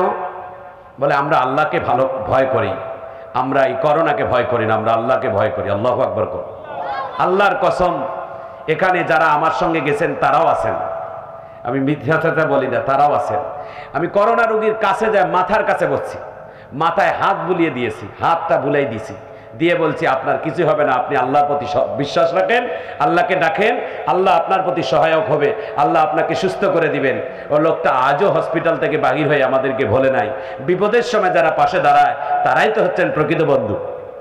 আল্লাহু আকবার বলেন। আপনারা শুনলে খুশি হবেন, আপনারা শুনলে খুশি হবেন। এই করোনা রোগে আক্রান্তে যে সমস্ত করোনা রোগীরা মারা গেছেন, এই মারা যাওয়ার পরে অনেক মানুষেরা, অনেক পরিবারের লোকেরা তাকে দাফন করে নাই, তাকে গোসল দেয় নাই। আমেরিকার যুক্তরাষ্ট্রে যারা করোনা রোগীতে মারা গেছে তাদের দাফন হয় নাই, গোসল হয় নাই। তাদেরকে এইভাবে তাকে কবরের মধ্যে গড় কবর দেওয়া হয়েছে, চাপা মাটি দেওয়া হয়েছে। কিন্তু আমাদের বাংলাদেশে একটাও এরকম ইতিহাসে ঘটে নাই। আমার বাংলাদেশে যে সমস্ত করোনা রোগীরা করোনায় আক্রান্তে মারা গেছে তাদের নামাজে জানাজা হয়েছে, গোসল হয়েছে, তাদের কাফন পরানো হয়েছে। কে করেছে? আপনার পাশের মসজিদের ইমাম মুয়াজ্জিনেরা পাশের মধ্যে দাঁড়িয়েছেন, ঠিক কিনা কন? ইমাম মুয়াজ্জিনদেরকে ছোট মনে করে, খাটো মনে করে, তাদেরকে দুশ্মন ভাবে। আপনার পাশে সবার আগে যিনি দাঁড়ায় তিনি এই মসজিদের মুয়াজ্জিন, তিনি মসজিদের ইমাম, তিনি কোনোদিন পাশে দূরে থাকবে না, তিনি আপনার পাশে দাঁড়াবে। একটু চিৎকার দিয়ে আল্লাহু আকবার বলেন। আচ্ছা বলেন, বাবা মারা গেলে আপনি তো ভয়ে তার কাছে যায় না, সন্তান কয় কেন? কয় বাবা যদি ধরে, বাবা বলে ধরে। নিজের স্ত্রী কয় না না, আমি আমার স্বামীর কাছে যাব না, আমাকে যদি চিপে ধরে। এই ভয়ে তার কাছে যায় না। তার কাফন পরায় একজন মসজিদের ইমাম, তাকে গোসল করায় মসজিদের ইমাম, তার জানাজা নামাজ পড়ায় মসজিদের ইমাম, তাকে কবরে নামায় মসজিদের ইমাম। আল্লাহু আকবার কর। তাকে আপনারা ভালোবাসবেন না কেন? মসজিদের ইমামকে মহব্বত করবেন না কেন? কেন তার পিছে পিছে লাগি থাকবেন? কেন লাগি থাকবেন? এই পৃথিবীতে সব থেকে যদি পাঞ্চুয়ালি টাইমের চাকরি থাকে, সব থেকে কঠিন চাকরির নাম মসজিদের ইমামতি আর মুয়াজ্জিন। আল্লাহু আকবার বলেন। বাংলায় একটা প্রবাদ আছে, যার নাই কোনো গতি তাকে বলে ইমামতি। আসলে আমরা ইমামতি চাকার জন্য করি না, আমরা পরকালের জন্য করি। আল্লাহু আকবার কর। আমাদেরকে যারা ভালোবাসেন, আমরা হয়তো দুনিয়াতে আপনাদেরকে কিছু দিতে পারবো না, একটা মোসাফা করব, তো মনে করবেন আপনার সঙ্গে আমাদের মোসাফা, এই মোসাফা আমাদের সঙ্গে নয়, এই মোসাফাটা আমার বিশ্ব নবীর সঙ্গে হয়ে গেল। নবীর হাদিস, আল উলামা ওয়ারাসাতুল আম্বিয়া ওয়া ইন্নাল আম্বিয়া লাম ইউয়ারিসু দিনার ওয়ালা দিরহাম। আল্লাহু আকবার কর। এই জন্য আপনাদের হাতে পায়ে ধরি বাবা, আমার সাবজেক্ট এটা নয়, তবুও বলছি যে আপনারা কোনোদিন ওলামায়ে কেরামদেরকে দুশ্মন মনে করবেন না। আমিন কর। গতকালকে বাংলাদেশে একটা মাহফিল হচ্ছিল, ছোট বক্তা, নাম তার রফিকুল্লাহ মাদানী। আল্লাহু আকবার বলেন। দীর্ঘদিন জেলখানার ভিতর থেকে বাহির হইয়া এসেই ছেলেটা এমন জনপ্রিয়তা হয়ে গেছে, যেখানে যায় 2-4 লক্ষ লোক এমনি মাহফিলে হয়। আল্লাহু আকবার কর। তাকে দেখার জন্য সাংবাদিকেরা ক্যামেরা ধরে এরকম তাক লাগাই থাকে। ছোট মানুষ, নাম তার রফিকুল্লাহ মাদানী। কি নাম? গতকালকে একটা মাহফিল করতে গিয়েছিল, মাহফিলে তার সাবজেক্ট ছিল সূরাতুল ইখলাসের। সূরাতুল ইখলাসের আলোচনা আমি কেন বললাম, এক্ষণে করব আপনাদেরকে নিয়ে। সূরাতুল ইখলাসের আলোচনা করতেছিল, হঠাৎ করে প্রশাসনের ভাইয়েরা এসে ডাক দিয়ে বলে, হুজুর এক্ষণে মাহফিল বন্ধ করেন। তিনি বললেন, হযরত স্যার একটু বসেন, খালি দোয়া করব, এতগুলো আয়োজন করছে, একটু খালি দোয়া করে বিদায় হয়ে যাব। প্রশাসনের লোক মানলই না, তার লাউডস্পিকার এইভাবে ভেঙ্গে চুরে মাহফিল বন্ধ করে দিল। আর এই প্রশাসনের ভাইয়ারা, এই যে আজকের মাহফিল, আজকের যে মাহফিল, এই মাহফিলের আপনারা আশ্চর্য হয়ে যাবেন। এই মাহফিল চতুর্দিকে, ওইদিকে হলেন আমাদের এসপির বাসা, SP office, DC office, NSI office, সব অফিসের মাঝখানে এই মাহফিল। আমি মাহফিলের শুরুতে আমি দিনাজপুর জেলা প্রশাসক ডিএসবি বরাবরে শুধু একটা টেলিফোন করে বলছি, হযরত স্যার আমার মাহফিল হবে এই বড়পুলের এই জায়গায়, ছেলেপেলেরা আয়োজন করছে, একটু অনুমতি দেন। হুজুর আপনারা যদি থাকেন মাহফিল করবেন, অনুমতি কিসের দরকার? আলহামদুলিল্লাহ বাংলাদেশে এমন প্রশাসনের জন্য আমাদের অন্তর থেকে দোয়া বাহির হয়। আমিন কর। অনেকগুলো স্যার এসেছেন, যারা অনেকেই গোয়েন্দা হিসেবে আছেন। আপনারা সবাই বলেন তো, আমরা কি একটি কথা আমরা কোনো উত্তেজিত হয়ে কোনো মানুষকে উস্কানিমূলক কথা বলি? আমরা যা কিছু বলি কোরআন এবং হাদিসের কথা বলি। তাহলে আমাদের মাহফিলের প্রতি কেন আপনাদের আকর্ষণ? আমাদের ওলামায়ে কেরামদের প্রতি কেন আপনাদের দুরবস্থা? কেন আপনারা আমাদের প্রতি আস্থা রাখেন না? আমরা আপনাদের চেয়ার দখলের জন্য আমরা দলাদলি করি না। আমাদের যে সম্মান আল্লাহ তাআলা দিয়েছেন, আল্লাহর কসম আল্লাহই আপনাকে নিয়ে বলি, আমাদেরকে আল্লাহ তাআলা যে সম্মান দিয়েছেন, আপনারা তো আপনাদেরকে যতদিন ক্ষমতা আছে ততদিন সার আর স্যালুট মারবে, আর আমাদেরকে এই টুপি আর নবীর সুন্নাত যতদিন থাকবে ততদিন আমাদেরকে হুজুর হুজুর করে সম্মান করে। আল্লাহর কসম করে বলি, কাউকে দুর্বল করার জন্য নয়। বাংলাদেশের একজন এমপি মন্ত্রীর যত সম্মান নাই, এদেশের আলেম ওলামাদের সম্মান তার থেকে বেশি মানুষ দেয়। আমিন কর। কেন দেয়? আমরা নবীর ওয়ারিস, আমরা নবীর মোতোয়াল্লি, আমাদেরকে নবীর আওলাদ মনে করে আমাদের আওয়ামী লীগ ভাইয়েরা সম্মান করে, বিএনপির ভাইয়েরা সম্মান করে, জাতীয় পার্টির লোকেরা সম্মান করে, সর্বদলের মানুষেরা আমাদেরকে সম্মান করে। এটা হলেন নবীর শান আর মানের সম্মান। একটু চিৎকার দিয়ে ধরে কেন আল্লাহু আকবার। তাহলে কেন আপনাদের আমাদের মাহফিলের প্রতি খোঁজ রাখবেন? কেন বন্ধ করবেন? কেন করবেন না? না না, কোরআনের কথা বন্ধ হবে না। আল্লাহ তাআলার দুনিয়া যতদিন থাকবে ততদিন পর্যন্ত কোরআন থাকবে ইনশাআল্লাহ। বলেন জোরে বলেন ইনশাআল্লাহ, আরো জোরে বলেন ইনশাআল্লাহ। আপনারা জানেন বিগত করোনার দিনগুলোতে স্কুল, কলেজ, ভার্সিটি সব বন্ধ হয়ে গেছে, কিন্তু বাংলাদেশের কোনো এতিমখানার দরজা বন্ধ লাগে না। আল্লাহু আকবার। এতিমখানার দরজা চলছে। কেন? বলে এ দেশের মধ্যে যদি কোরআন তেলাওয়াত না হয় তাহলে আল্লাহ তাআলা তো আরো বেশি গজব ঢালবে। এই জন্য এতিমখানাগুলোকে খোলা রাখেন, যাতে করে কোরআন পড়া দিয়ে এ দেশকে আল্লাহ তাআলা হেফাজত করে। আর তা আল্লাহ তাআলা করাইছেন। আল্লাহু আকবার করে। দেখেন, আপনারা বলেন আমাদের দেশ সব থেকে জনবসতির দেশ, এত ঘন মানুষ যা গোটা পৃথিবীতে নাই, এবং নিয়ন্ত্রণ ছাড়া কোনো নিয়ন্ত্রণ মানে না। বাঙালি হলেন এমন একটা জাতি যা নিয়ম শৃঙ্খলার মধ্যে নাই। অন্যান্য জাতিরা যত শৃঙ্খল, আমাদের বাঙালিরা তা নয়। করোনার কোনো নিয়ম কানুনে তারা মানে নাই, কিন্তু আল্লাহ তাআলা অন্যান্য রাষ্ট্রে যতটা মানুষ মারা গেছে, আমাদের বাংলাদেশে ততটা আক্রমণ হয়েছে, ততটা মারাও যায় নাই। আল্লাহ তাআলা হেফাজত করছেন। আল্লাহু আকবার বলেন। রাখে আল্লাহ, মারে কে? আর মারে আল্লাহ। রাখে কে? আয়াতটা বলবো, জোরে হাত তুলে আল্লাহু আকবার বলবেন। ওয়া মাকারু ওয়া মাকারাল্লাহ ওয়াল্লাহু খায়রুল মাকিরিন।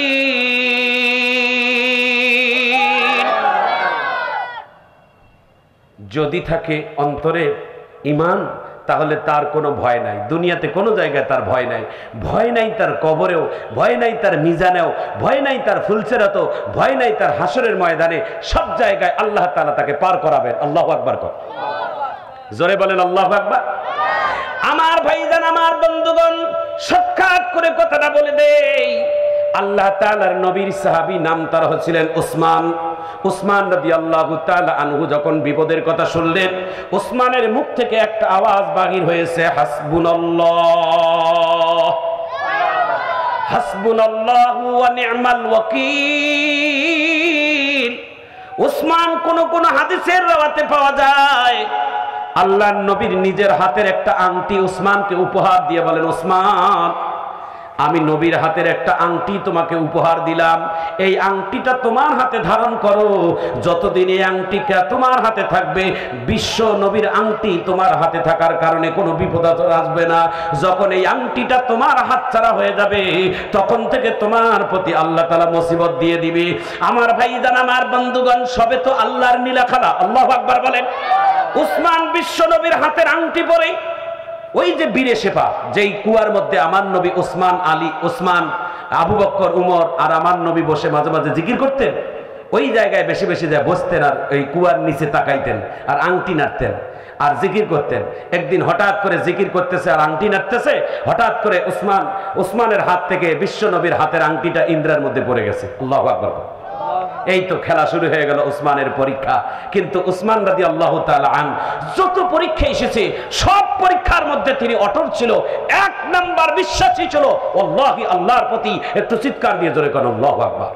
উসমান বলেছে, যত বিপদ আসুক না কেন, যত ঝড় আসুক না কেন, যত মুসিবত আসুক না কেন, আমি এক চুল পরিমাণও পিছপা হব না। আল্লাহর ভালোবাসার থেকে আমি আল্লাহর প্রতি অটল থাকবো। একটু চিৎকার দিয়ে জোরে বলা যায় না আল্লাহু আকবার। আমাদের সভাপতি আলহাজ মাওলানা শওকত আলী সাহেব এসে গেছেন। আমরা তেনার জন্য একটা শুভেচ্ছা, আমরা একটু মারহাবা বলি।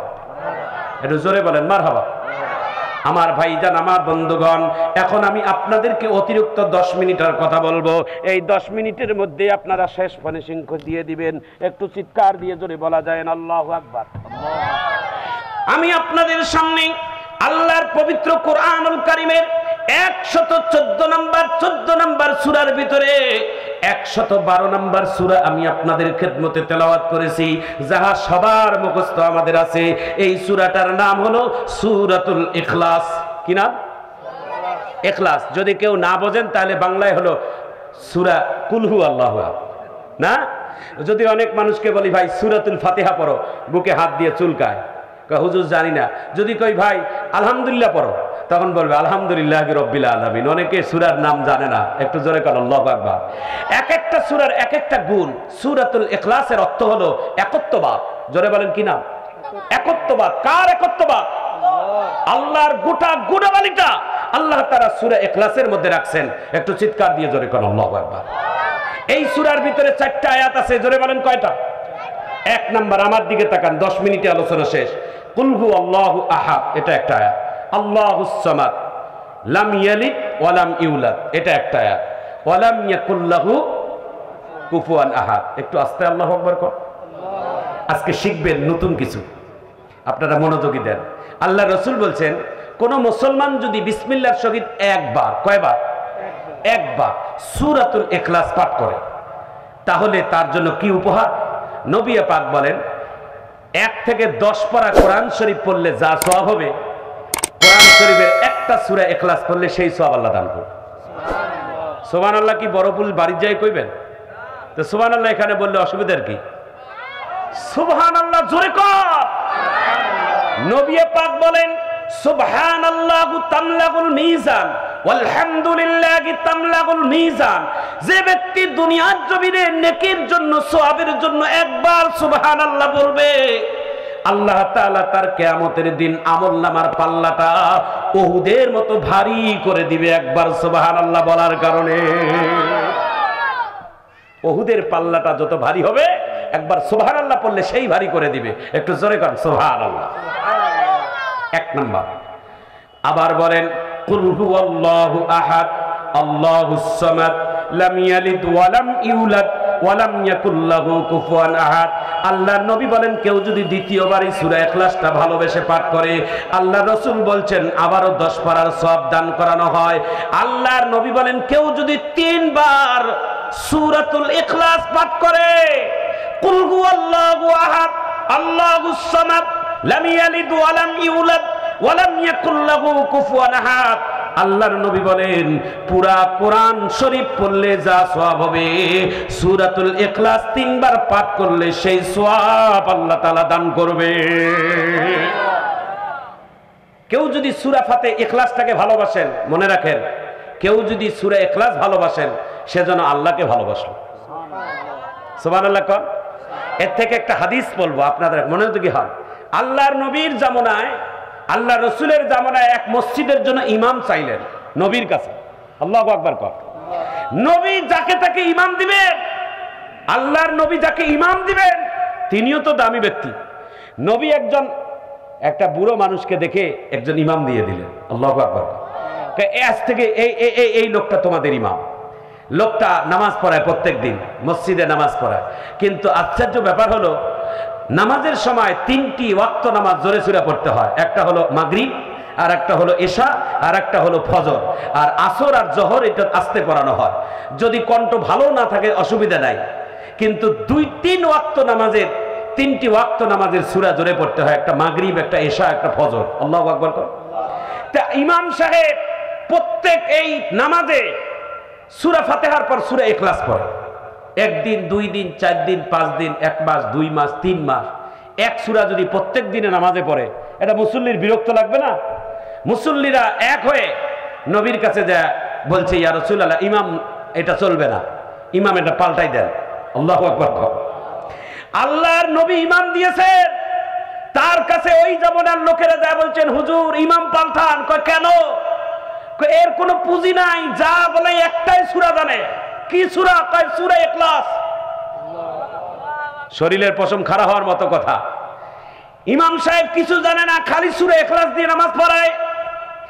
আল্লাহর নবী বলে, এই সাহাবী তুমি কি কিছুই জানো না? দেখি কত জোরে আল্লাহু আকবার কর। আল্লাহর নবীর সাহাবী বলে, ইয়া রাসূলুল্লাহ, ইয়া হাবিবাল্লাহ, সূরা ফাতিহা থেকে সূরা নাস পর্যন্ত গোটা কোরআন শরীফ আমার মুখস্থ আছে। কি কথা! সূরা ফাতিহা থেকে সূরা নাস পর্যন্ত গোটা সূরা মুখস্থ আছে। তাহলে এই সূরা দিয়েই কেন তুমি প্রত্যেকদিন নামাজ আদায় করো? কি তোমার কারণ? তিনি ডাক দিয়ে বলে, ইয়া রাসূলুল্লাহ, ইয়া হাবিবাল্লাহ, এদেরকে বলে দেন চাকরি যদি নাও থাকে, যদি আবার চাকরি যদি নেয়, তবু আবার সূরা ইখলাস দিয়েই কিন্তু নামাজ পড়াবো।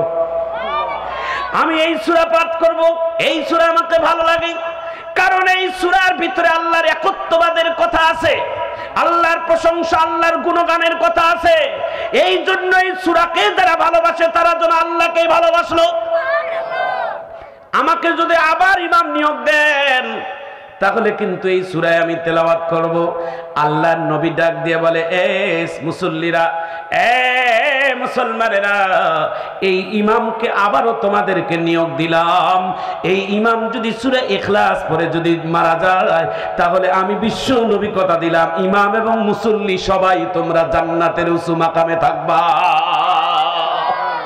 একটু জোরে বলেন আল্লাহু আকবার, আরো জোরে বলেন আল্লাহু আকবার। সূরাতুল ইখলাস, কুল হুয়াল্লাহু আহাদ, আল্লাহুস সামাদ, লাম ইয়ালিদ ওয়া লাম ইউলাদ ওয়া লাম ইয়াকুল লাহু। তিনবার তেলাওয়াত করবেন রাতে ঘুমার আগে। আল্লাহর নবী বলেন, এক খতম কোরআনের সব আল্লাহ তাকে দান করবেন। আমিন কর। তিনবার সূরা ইখলাস পাঠ করা কি সময় লাগে? প্রত্যেকদিন আপনি হাজার হাজার সূরা পড়তে পারবেন। আমিন কর। নবীর একজন সাহাবী, নাম তার হযরত আবু যর গিফারী রাদিয়াল্লাহু তাআলা আন। রাসূল এবং সাহাবীটা কাছে বসা ছিল। এমন সময় জিবরাইল ওহী নিয়ে আল্লাহর নবীর কাছে আসলেন। এমন সময় সে আবু যর গিফারী আমার নবী থেকে বিচ্ছেদ হয়ে চলে যাচ্ছেন। জিবরাইল ডাক দিয়ে বলে, ইয়া রাসূলুল্লাহ, ইয়া হাবিবাল্লাহ, এতক্ষণ আগে যে আপনার সঙ্গে বসা ছিল সেই সাহাবীটার নাম আবু যর নয়? আল্লাহর নবী বলে, হ্যাঁ আবু যর। আল্লাহর নবী বলে, আপনি জিবরাইল আমার আবু যরকে কিভাবে চেনেন? উনি তো একজন সাধারণ সাহাবী, আপনার সাথে তো নবীদের সম্পর্ক, আপনি আবার আবু যরকে কিভাবে চেনেন? আল্লাহর নবীর সাহাবী আবু যরকে কিভাবে চেনেন? জিবরাইল ডাক দিয়ে বলে, ইয়া রাসূলুল্লাহ, ইয়া হাবিবাল্লাহ, আমি জিবরাইল শুধু আপনার সাহাবী আবু যরকে চিনি না, আজরাইল, মিকরাইল, ইসরাফিল সহ আসমান জমিনের কোটি কোটি ফেরেশতারা আপনার আবু যরকে ভালো চেনে। আল্লাহর নবী ডাক দিয়ে বলে, কি কারণে চেনে? ভালো করে শোনেন, আবু যরকে কি কারণে আল্লাহর ফেরেশতারা চেনে? আল্লাহর নবী জিবরাইল ডাক দিয়ে বলে, তার জীবনের দুটি কাজ আল্লাহর কাছে খুব পছন্দ। দুটি কাজের মধ্যে এক নাম্বার সূরাতুল ইখলাস। আপনার আবু যর গিফারী সব থেকে সূরা ইখলাস বেশি ভালোবাসে। দুই নম্বর হলো আবু যর নিজেকে সব থেকে গুনাহগার মনে করে, ছোট মনে করে। যে যত নিজেকে ছোট মনে করবেন, মালিকের কাছে তত বেশি আপনি সম্মানিত হবেন। আপনি কাউকে সম্মান দিবেন, আল্লাহ আপনার সম্মান বাড়াবেন। আপনি কাউকে বড় করাবেন, আপনাকে আল্লাহ বড় করাবে। আল্লাহু আকবার বলেন। নিজে বড় হতে চাইয়েন না, নিজে সম্মানিত হতে চাইয়েন না। মনে করবেন পৃথিবীতে আমার থেকে জঘন্য, আমার থেকে খারাপ মানুষ আর পৃথিবীতে নাই। তাহলে মালিক আল্লাহ আপনাকে বড় বানাইয়া দিবে। জোরে বলেন আমিন। নিজেকে ছোট মনে করবেন, তুচ্ছ মনে করবেন, নগণ্য মনে করবেন, পাপিষ্ঠ মনে করবেন। মসজিদে যাইয়া প্রথম কাতারে বলে, আমার থেকে দামি লোক কে আছে? এগুলো করবেন না। তাকাব্বুরি, অহংকারী, গৌরব আল্লাহ পছন্দ করে না। যার ভিতরে অহংকার আছে তার আল্লাহ ইবাদত কবুল করবে না, তার দান কবুল করবে না। অহংকার মানুষকে পতন করায়, অহংকার মানুষের আমলগুলোকে খেয়ে ফেলে। আগুনে পুড়ে যেমন দামি দামি আসবাবপত্র পুড়ে ছাই বানাই দেয়, নামাজ পড়লেন কিন্তু অহংকার ভিতরে কাজ করলো, ধীরে ধীরে আপনার আমলটাকে ছাই বানাই দিবে। যতই দান করেন, যতই খয়রাত করেন, যত ভালো কাজ করেন, ধীরে ধীরে কি হবে? ছাই হয়ে যাবে। ছাইয়ের কোনো মূল্য আছে? কথা বলেন, ছাইয়ের কোনো মূল্য আছে? এই জন্য দান করবেন, ভালো কাজ করবেন, মানুষ দেখানোর জন্য নয়। কাকে দেখাবো? একটু জোরে বলেন, কাকে দেখাবো? আল্লাহ তাআলাকে দেখাবো। একটু জোরে বলেন আল্লাহু আকবার। শেষ কথাটা বলে দেই, আমি কথাটা বলেই আমি দোয়ার দিকে যাব, আল্লাহ যেন কবুল করেন, আমিন বলেন। আপনারা কি বিরক্ত হচ্ছে, কষ্ট হচ্ছে? আর যদি 10 মিনিট বাড়ে তাতে অসুবিধা নাই তো? আমরা একটা জান্নাতের বাগানে বসা আছি, আল্লাহ আমিন বলেন। একটা জান্নাতের বাগান, এই জায়গায় কোরআনের কথা হচ্ছে, নবীর কথা হচ্ছে। এখন আমরা হৃদয় বিদরুকে একটু কথা বলবো, চোখের পানি ফেলার চেষ্টা করব, আল্লাহ যেন আমাদেরকে কবুল করেন, আমিন বলেন। পৃথিবীর শ্রেষ্ঠ একজন মুহাদ্দিস, পৃথিবীর শ্রেষ্ঠ একজন বড় মুহাক্কিক আলেম, বড় আলেম, তিনি একবার হজে যাবেন, পবিত্র কাবা শরীফে যাবেন, হজ করতে যাবেন। হজ করতে আব্দুল্লাহ ইবনুল মুবারক রহিমাহুল্লাহ হজ করতে যাবেন, কাবা শরীফে উমরা হজ করার জন্য যাবেন। আমাদের দেশে অনেক হাজিরা বারবার হজে যায়, বারবার উমরায় যায়, বারবার কাবা শরীফে যায়। যায় কেন? আল্লাহ তাকে তৌফিক দিয়েছে, এই জন্য তো যায়, আমিন কর। আমি ওই হাজি ভাইদেরকেও বলবো, বোনদেরকেও বলবো, হাজি সাহেব আপনাকে আল্লাহ তাআলা একবার হজ ফরজ করাইছেন। আমার নবী জীবনে একবার হজ করেছেন, আল্লাহু আকবার কর। আমার রসুল কাবা শরীফের পাশে ছিলেন, বারবার হজ করতে পারতেন, কিন্তু আমার নবী তা করেন নাই। আল্লাহর নবী জীবনে একবার হজ করছেন। মানুষের জীবনে একবার হজেই ফরজ, যতগুলো হজ হবে ততগুলো নফল হিসেবে কবুল হবে, আর একটা হজে হবে ফরজ। একটু জোরে করেন আল্লাহু আকবার। হাজী সাহেব হজ করছে, দ্বিতীয়বার হজে যাবে। কয়েক কেন? কয় প্রথমবারে হজ আমার ভালো হয় নাই। বলে কেন? কয় প্রথমবারের টাকাটা আমার ভেজাল ছিল, এই জন্য দ্বিতীয়বার যাচ্ছি। আমি বলে, ও হাজি, আপনার প্রথম টাকাটা যদি ভেজাল থাকে, দ্বিতীয়বার যত সহি টাকা হোক আপনার ফরজিয়াত আদায় হবে না। হজ কিন্তু একবারে ফরজিয়াত, আপনার দ্বিতীয়বার যতবার যাবেন ততবার নফল। আল্লাহু আকবার কর। হাজি হজের মতো হজ একবারে করবেন, সহিভাবে করবেন। বাংলাদেশের হাজিদের আকাবির কেমন? কথাটা বলছি খারাপ হচ্ছে নাকি? বাংলাদেশের হাজিরা হজ যাওয়ার আগে গরু জব করে, মহিষ জব করে, এলাকার মানুষদেরকে ডাকি দাওয়াত খাওয়ায়, কিন্তু আসল কাজ ভেজাল করছে। কেমন ভেজাল? তার জমি ছিল 10 বিঘা, একটা ছেলে, 2টা মেয়ে, 2টা মেয়ে একটা ছেলে হলে তো সমান সমান ভাগ হয়ে যাবে, ছেলে যা পাবে 2 মেয়ে তা পাবে। এটা তো কোরআনের বিচার, আমিন কর। তো হাজি সাহেব গরু জব করে, মহিষ জব করে, সবাই 2 মেয়েকে ডাকে, বলে, মা তোকে বিয়ে দিয়েছি, লেখাপড়া শিখাইছি, ভালো জায়গায় ফেলাই দিছি, তো তোমাকে 2 মেয়েকে 2 বিঘা জমি দিলাম, তোমরা মনে কিছু নিও না। মেয়েরা বেঁচে থাকতে বাবাকে কোনোদিন ক্ষমা করবে না, এরকম মেয়ে আছে? মেয়েরা বলবেন, আব্বা আপনি যেটা ভালো মনে করেন সেটা, কিন্তু ইনসাফের বিচার আপনি হাজি করলেন না, আপনার হজ আল্লাহর দরবারে কবুল হবে না। আপনি হকদারের হক নষ্ট করলেন। চিৎকার দিয়ে জোরে বলেন ঠিক না? ওলামায়ে কেরাম আছে, আপনি হক নষ্ট করলেন। কে বলেছে আপনার মেয়ের হক নষ্ট করা? এই যে 3 দিন আগে বাংলাদেশে ঐতিহাসিক খুলনা বিভাগের মধ্যে একটা ঘটনা ঘটে গেল। বাবা মারা গেছে, বাবা মারা যাওয়ার পর সন্তান ছিল, 4টি মেয়ে ছিল, 1 সন্তান ছিল। 4 মেয়ে বাবার লাশ আটকাই রাখছে। কেন?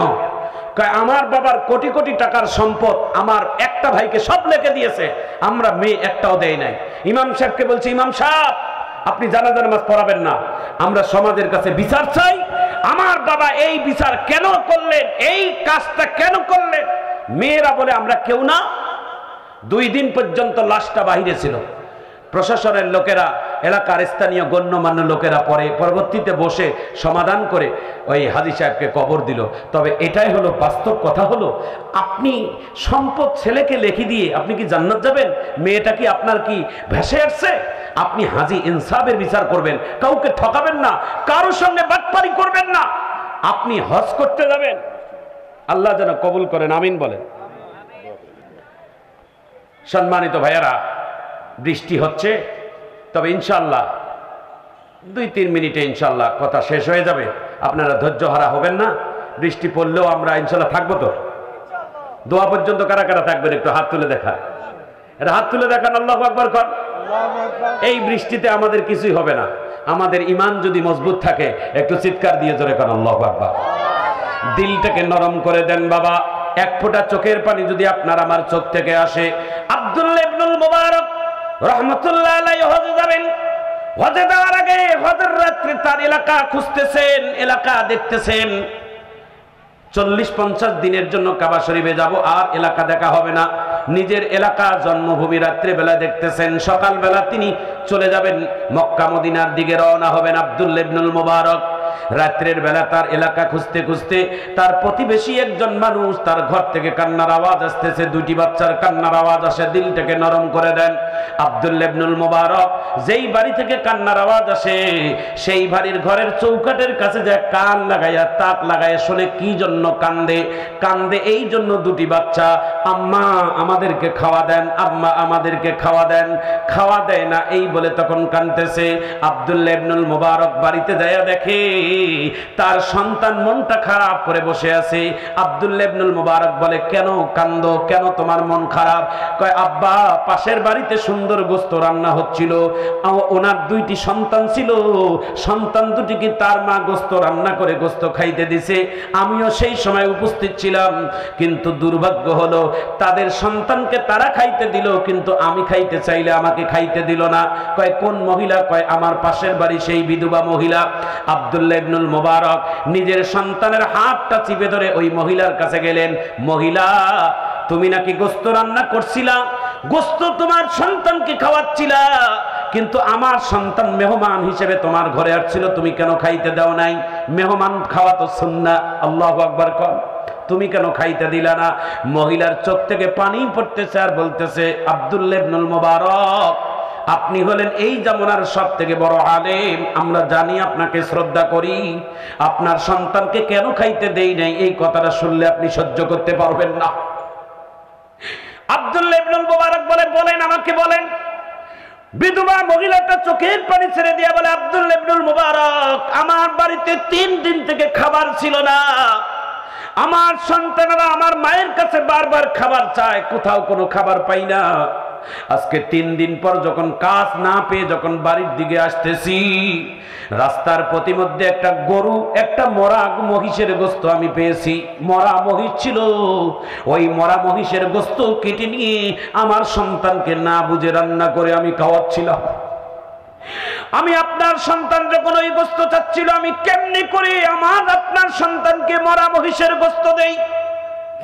আমরা গরিব মানুষ বলে, না খাওয়া বলে আমরা মরা মহিষের গোশত খাচ্ছি, কিন্তু আপনার সন্তানকে তো মরা মহিষের গোশত দিতে পারি না। আব্দুল্লাহ ইবনুল মুবারক নিজের চোখের পানিও রাখতে পারলেন না।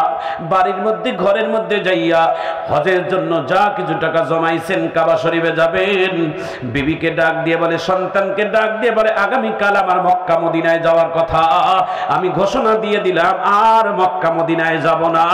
আমার যত হজের টাকা, আমার প্রতিবেশী বিধবা মহিলাটাকে আমি গোটা টাকা দান করে দিতে চাইলাম। জোরে হাত তুলে আল্লাহু আকবার কর। একটু জোরে বলেন আল্লাহু আকবার।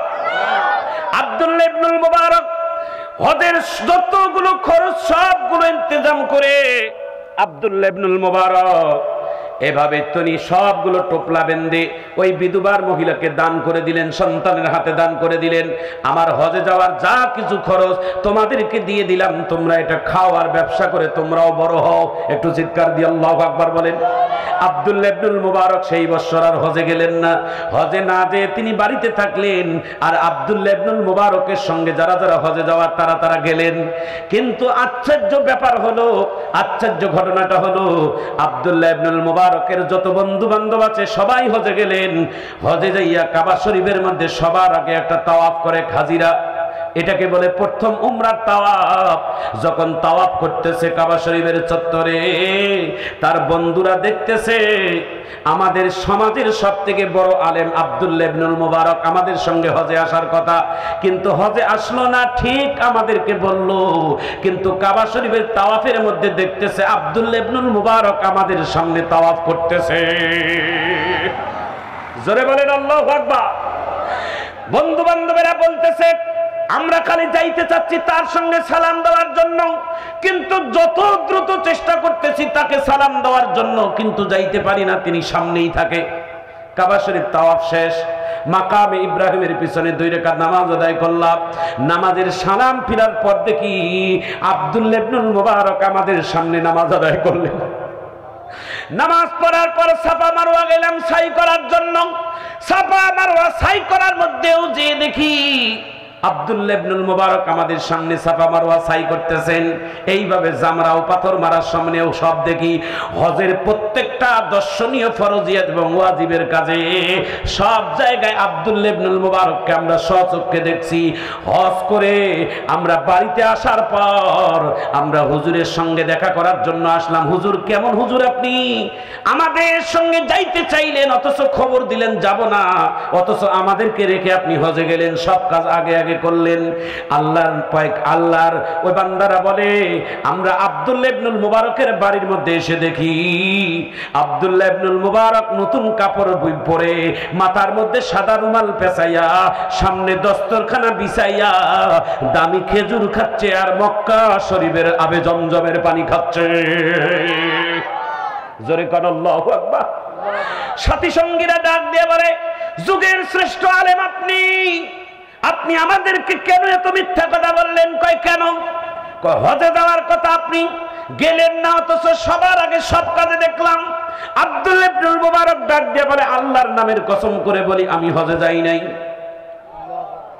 কয় আপনি কেন এত মিথ্যাবাদী? কয় কেন? কয় কাবা শরীফের তাওয়াফের মধ্যে আপনাকে দেখছিলাম, মাকামে ইব্রাহিমের সামনে দেখছিলাম, সাফা মারওয়ার সাই সময় দেখছিলাম, জামরায় পাথর মারার সময় দেখছিলাম, আরাফায় দেখছিলাম, মুজদালিফায় দেখছিলাম, মিনায় দেখছিলাম, কুরবানির মাঠেও দেখছিলাম, সব জায়গায় আপনাকে দেখছি। ওগুলো যদি মিথ্যা হয় তাহলে আবে জমজমের পানি কোথায় পাইলেন আর খেজুর কেমনে পাইলেন? এটা কি? আব্দুল্লাহ ইবনুল মুবারক চোখের পানি ছেড়ে দিয়ে বলে ভাইজান আল্লাহর কসম তোমরা যা বলো আমি মিথ্যা বলি নাই, আমি হজে যাই নাই। লোকগুলো গালিগালাজ করে যখন চলে গেল আল্লাহ তাআলা ইলহামের মাধ্যমে আল্লাহর বান্দা জানিয়ে দিল এরে আব্দুল্লাহ ইবনুল মুবারক তুমি হজে যাও নাই বটে, তোমার দেওয়া হজের টাকাটা একটা এতিম অসহায় বিধবা মহিলাকে আল্লাহর রাস্তায় দান করে দেওয়ার কারণে আল্লাহ তাআলা তোমাকে সুরত দিয়ে তোমাকে হয়তো তোমাকে বাড়িতে রাখছিল, কিন্তু তোমার রূপ দিয়ে আল্লাহ তাআলা একজন ফেরেশতা পাঠাই দিয়ে তোমার গোটা হজটাকে আল্লাহ তাআলা করাই নিয়েছে। আরে হাজী সাহেব আপনি যদি আপনার প্রতিবেশী একজন গরিব মানুষ যদি না খেয়ে থাকে তার পাশে যদি আপনি খোঁজ নেন এটা বিশ্ব নবী তোমার খুশি হয়ে যাবে। আমাদের আশেপাশে কত মানুষ আছে, কোন অত অসহায় আছে, কত দরিদ্র মানুষ আছে বৎসরে একবার গরুর গোশত কিনে খাইতে পারে না। আল্লাহু আকবার কর। আর আল্লাহ আপনাকে তৌফিক দিয়েছে প্রত্যেকদিন খাইতে পারেন। আপনার দায়িত্ব হাজী সাহেব মাঝে মাঝে খোঁজ নেওয়া। আপনার মসজিদের ইমাম এই সমাজের সবথেকে নগণ্য চাকরি দারোয়ান, এই দারোয়ানও আমাদের বাংলাদেশে 20 থেকে 25,000 টাকা বেতন পায়, অথচ আপনার মসজিদের ইমামের বেতন দেন আপনি 5 থেকে 7,000 টাকা। আপনার বিবেক কোথায় গেছে? আপনি ইমামের ভুল ধরেন, ওই ইমামের পিছনে ইক্তেদাইতু বিহাদাল ইমাম বলেন। ইমামের খোঁজ নাও আপনার ইমানি দায়িত্ব। প্রত্যেকটা মুসল্লির আমিন বলে। এই সমাজের 1 কেজি গরুর গোশত কিনতে গেলে এখানে 700 থেকে 800 টাকা লাগে, 1 কেজি পেঁয়াজ কিনতে গেলে 150-200 টাকা লাগে, 1 কেজি সয়াবিন তেল কিনতে গেলে 200 টাকা লাগে। 5,000 টাকা দিয়ে ইমাম চলে কেমনে? আপনার বিবেকের গুল্লি কিলাই। কথা বলেন ঠিক কিনা? সভাপতি যদি না ভালো লাগে ছেড়ে দেন, আপনি ইনসাফের বিচার করবেন, ইনসাফ ওয়ালা হবেন। ইমামের প্রতি খারাপ দৃষ্টি আনবেন না, ওলামায়ে কেরামের প্রতি ভালো দৃষ্টি আনবেন। আল্লাহ তাআলা আজকের মাহফিলকে যেন কবুল করেন, আমিন বলেন। এই মাহফিল আমি আনন্দের সহিত বলি, এই মাহফিল আল্লাহ তাআলার অশেষ মেহেরবানি। আপনাদের এলাকার যোগ্য ইমাম মাওলানা নুরুল ইসলাম সাহেব তার এলাকার যুব সমাজ সবাইকে জাগ্রত করে তারা এই মাহফিলের আয়োজন করেছেন। যদিও মাহফিলটি ছোট, কিন্তু আল্লাহ তাআলার কাছে ছোট না, আল্লাহ তাআলার কাছে বড়, আমিন কর। আল্লাহ তাআলার কাছে মাহফিল কোনোদিন ছোট না। লোক কম হতে পারে কিন্তু মানের দিক থেকে আল্লাহ তাআলার কাছে অনেক বড়, আমিন কর। আমি সবথেকে সর্বপ্রথম আমি মোবারকবাদ জানাই, দোয়া করি আমাদের দিনাজপুর জেলা প্রশাসন তেনারা আমাদেরকে উৎসাহ দিয়েছেন, তেনারা আমাদেরকে পরিষ্কার জানিয়ে দিয়েছেন হযরত আপনারা মাহফিল করেন, আমিন কর। বাধা দেয় নাই। আজকে যদি তারা একটু বাধা দিতেন আমরা মাহফিল করতে পারতাম না। এমনি আমরা দোয়া করি, আমাদের প্রশাসন ভাইয়ের জন্য দোয়া করি, যারা ইন্তজাম করেছেন তেনাদের জন্য দোয়া করি, যারা সহযোগিতা করেছেন তেনাদের জন্য দোয়া করি। আমিন বলেন। এই মাহফিল